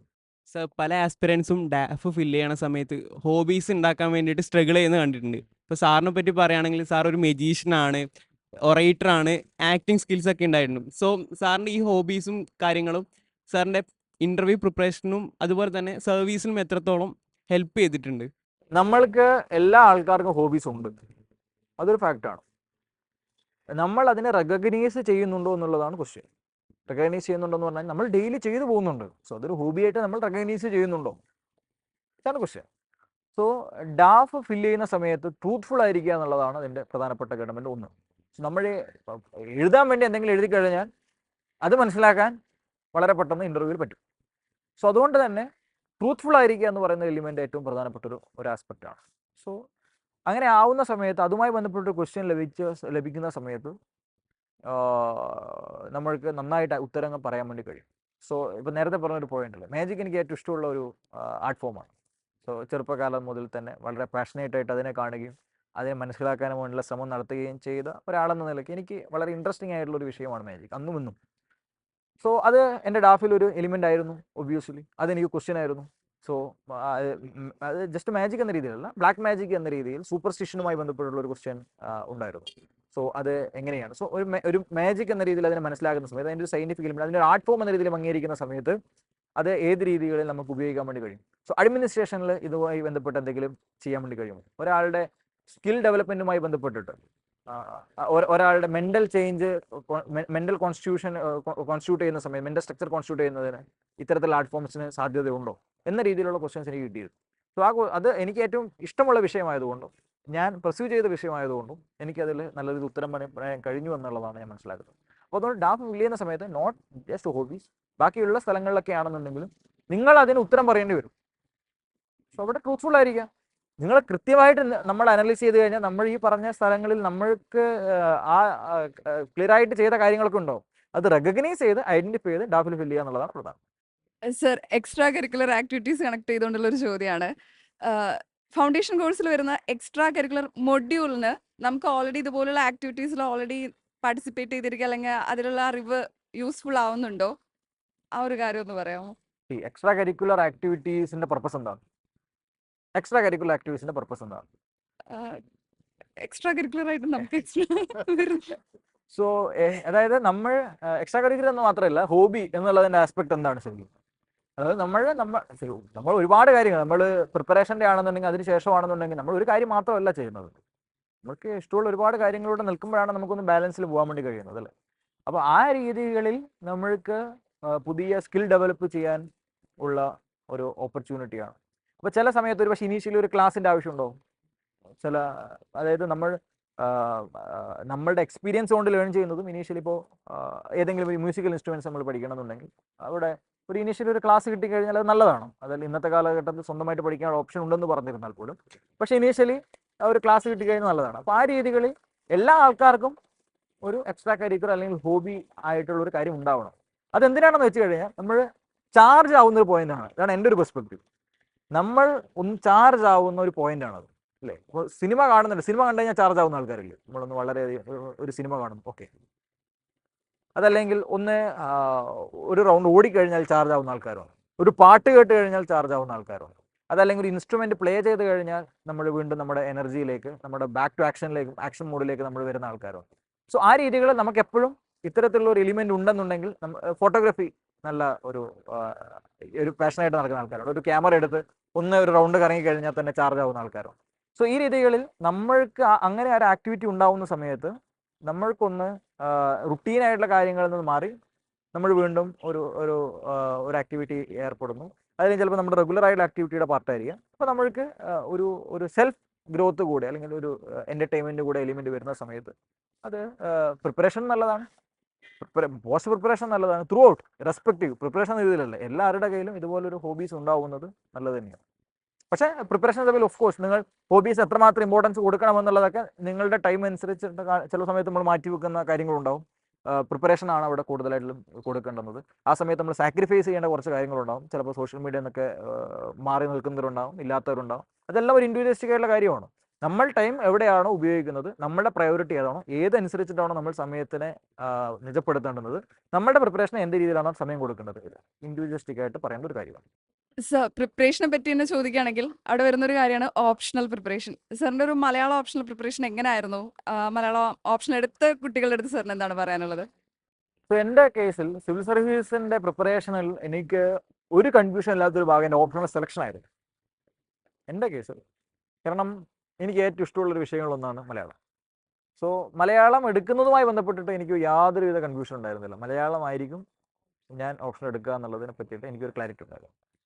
ഇനി അതിനുശേഷം മലയാളം ലിറ്ററേച്ചർ വിഷയം എടുക്കുന്ന സമയത്ത് മലയാള പഠനം എന്ന് പറയുന്നത്, അല്ലെങ്കിൽ മലയാളം നമ്മൾ ഓപ്ഷണലായിട്ട് പഠിക്കുന്ന സമയത്ത് അത് നമ്മൾ മലയാള ഭാഷയെയും സാഹിത്യത്തെയും ഇഷ്ടപ്പെടുന്ന ഒരാളെ സംബന്ധിച്ചിടത്തോളം ഈ പുസ്തകങ്ങൾ വായിക്കുന്നതും ഇതൊന്നും നമുക്കൊരു പ്രിപ്പറേഷൻ ഫീലിംഗ് ആയിരിക്കില്ല ഒരു എലിമെന്റ് വരെ, ടു ആൻ എക്സ്റ്റെൻറ്റ്. കാരണം നമ്മളൊന്ന് വായിക്കുന്ന സമയത്ത് നമ്മൾ കൂടുതൽ വായിക്കാൻ ഇഷ്ടപ്പെടുന്ന ഒരാളാണെന്നുണ്ടെങ്കിൽ അത് ഒരു പ്രോസസ്സ് എന്ന രീതിയിൽ പോകും. നമുക്ക് എക്സാമിനേഷൻ പ്രിപ്പറേഷൻ മോഡിൽ എന്ന രീതിയിൽ അല്ലാണ്ട് തന്നെ പോകും. പക്ഷേ മലയാളം ഓപ്ഷണൽ എടുത്തിരിക്കുന്ന ഒരാളെ സംബന്ധിച്ചിടത്തോളം നമ്മൾ ആ ഉത്തരം എഴുതുന്ന സമയത്ത് നമുക്ക് നമ്മുടെ വൈഡർ ആയിട്ടുള്ള റീഡിങ് സ്കിൽസ് തീർച്ചയായിട്ടും നമുക്ക് ഉപകാരപ്പെടും. നമ്മൾ സ്ഥിരമായിട്ട് വായിക്കുന്ന പുസ്തകങ്ങളല്ലാതെ എക്സാമിനേഷൻ പെർസ്പെക്റ്റീവിൽ തന്നെ നിന്നുകൊണ്ട്, എക്സാമിനേഷൻ നമുക്കൊരു സിലബസ് ഉണ്ട്, ആ സിലബസ് തന്നെ നിന്നുകൊണ്ട് അതിൻ്റെ ഇപ്പോൾ ഒരു കഥയാണെങ്കിൽ, അല്ലെങ്കിൽ ഒരു നോവലാണെന്നുണ്ടെങ്കിൽ, ഒരു നിരൂപണമാണെന്നുണ്ടെങ്കിൽ, ഒരു യാത്രാവിവരണമാണെന്നുണ്ടെങ്കിൽ, അതുമായി ബന്ധപ്പെട്ടുള്ള വിമർശന ഗ്രന്ഥങ്ങളാണെന്നുണ്ടെങ്കിൽ, ഇതൊക്കെ വായിക്കുന്ന സമയത്ത് ഇതിൻ്റെ ഡിഫറൻ്റ് ആയിട്ടുള്ള ഡയമെൻഷൻസ്, പുതിയ ചിന്തകൾ, ആ കൃതി എഴുതിയ കാലഘട്ടത്തിൽ നിന്നിരുന്ന കാര്യങ്ങൾ, ഇതിനെപ്പറ്റി ഒരുപാട് പഠനങ്ങൾ ഓരോ കാലഘട്ടത്തിൽ വരുന്നു. സോ ഈ കാര്യങ്ങളൊക്കെ നമ്മൾ വായിച്ചു കഴിഞ്ഞാൽ അതൊക്കെ നമ്മുടെ ആൻസറിൽ സ്വാഭാവികമായിട്ടും വരും.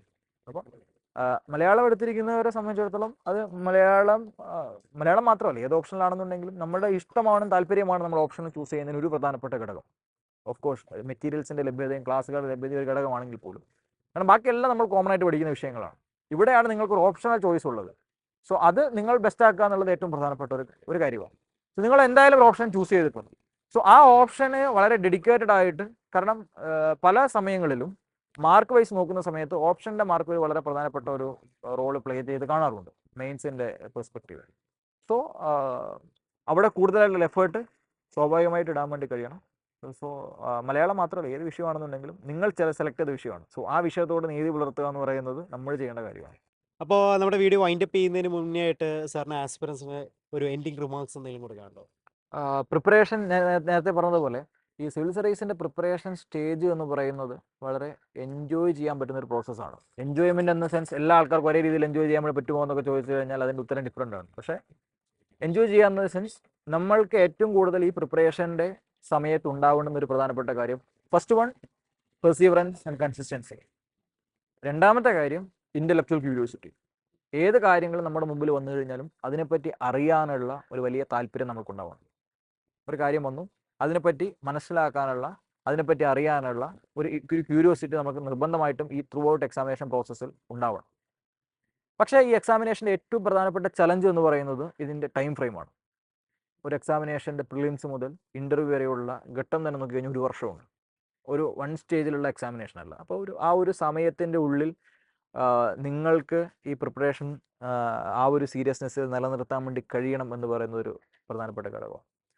അതോടൊപ്പം തന്നെ ഇറ്റ്സ് നാച്ചുറൽ, നമുക്ക് അപ്പ് ആൻഡ് ഡൗൺസ് ഉണ്ടാവും, തീർച്ചയായിട്ടും ഉണ്ടാവും. നമുക്ക് എല്ലാ ദിവസവും ഒരേപോലെ ആയിരിക്കില്ല.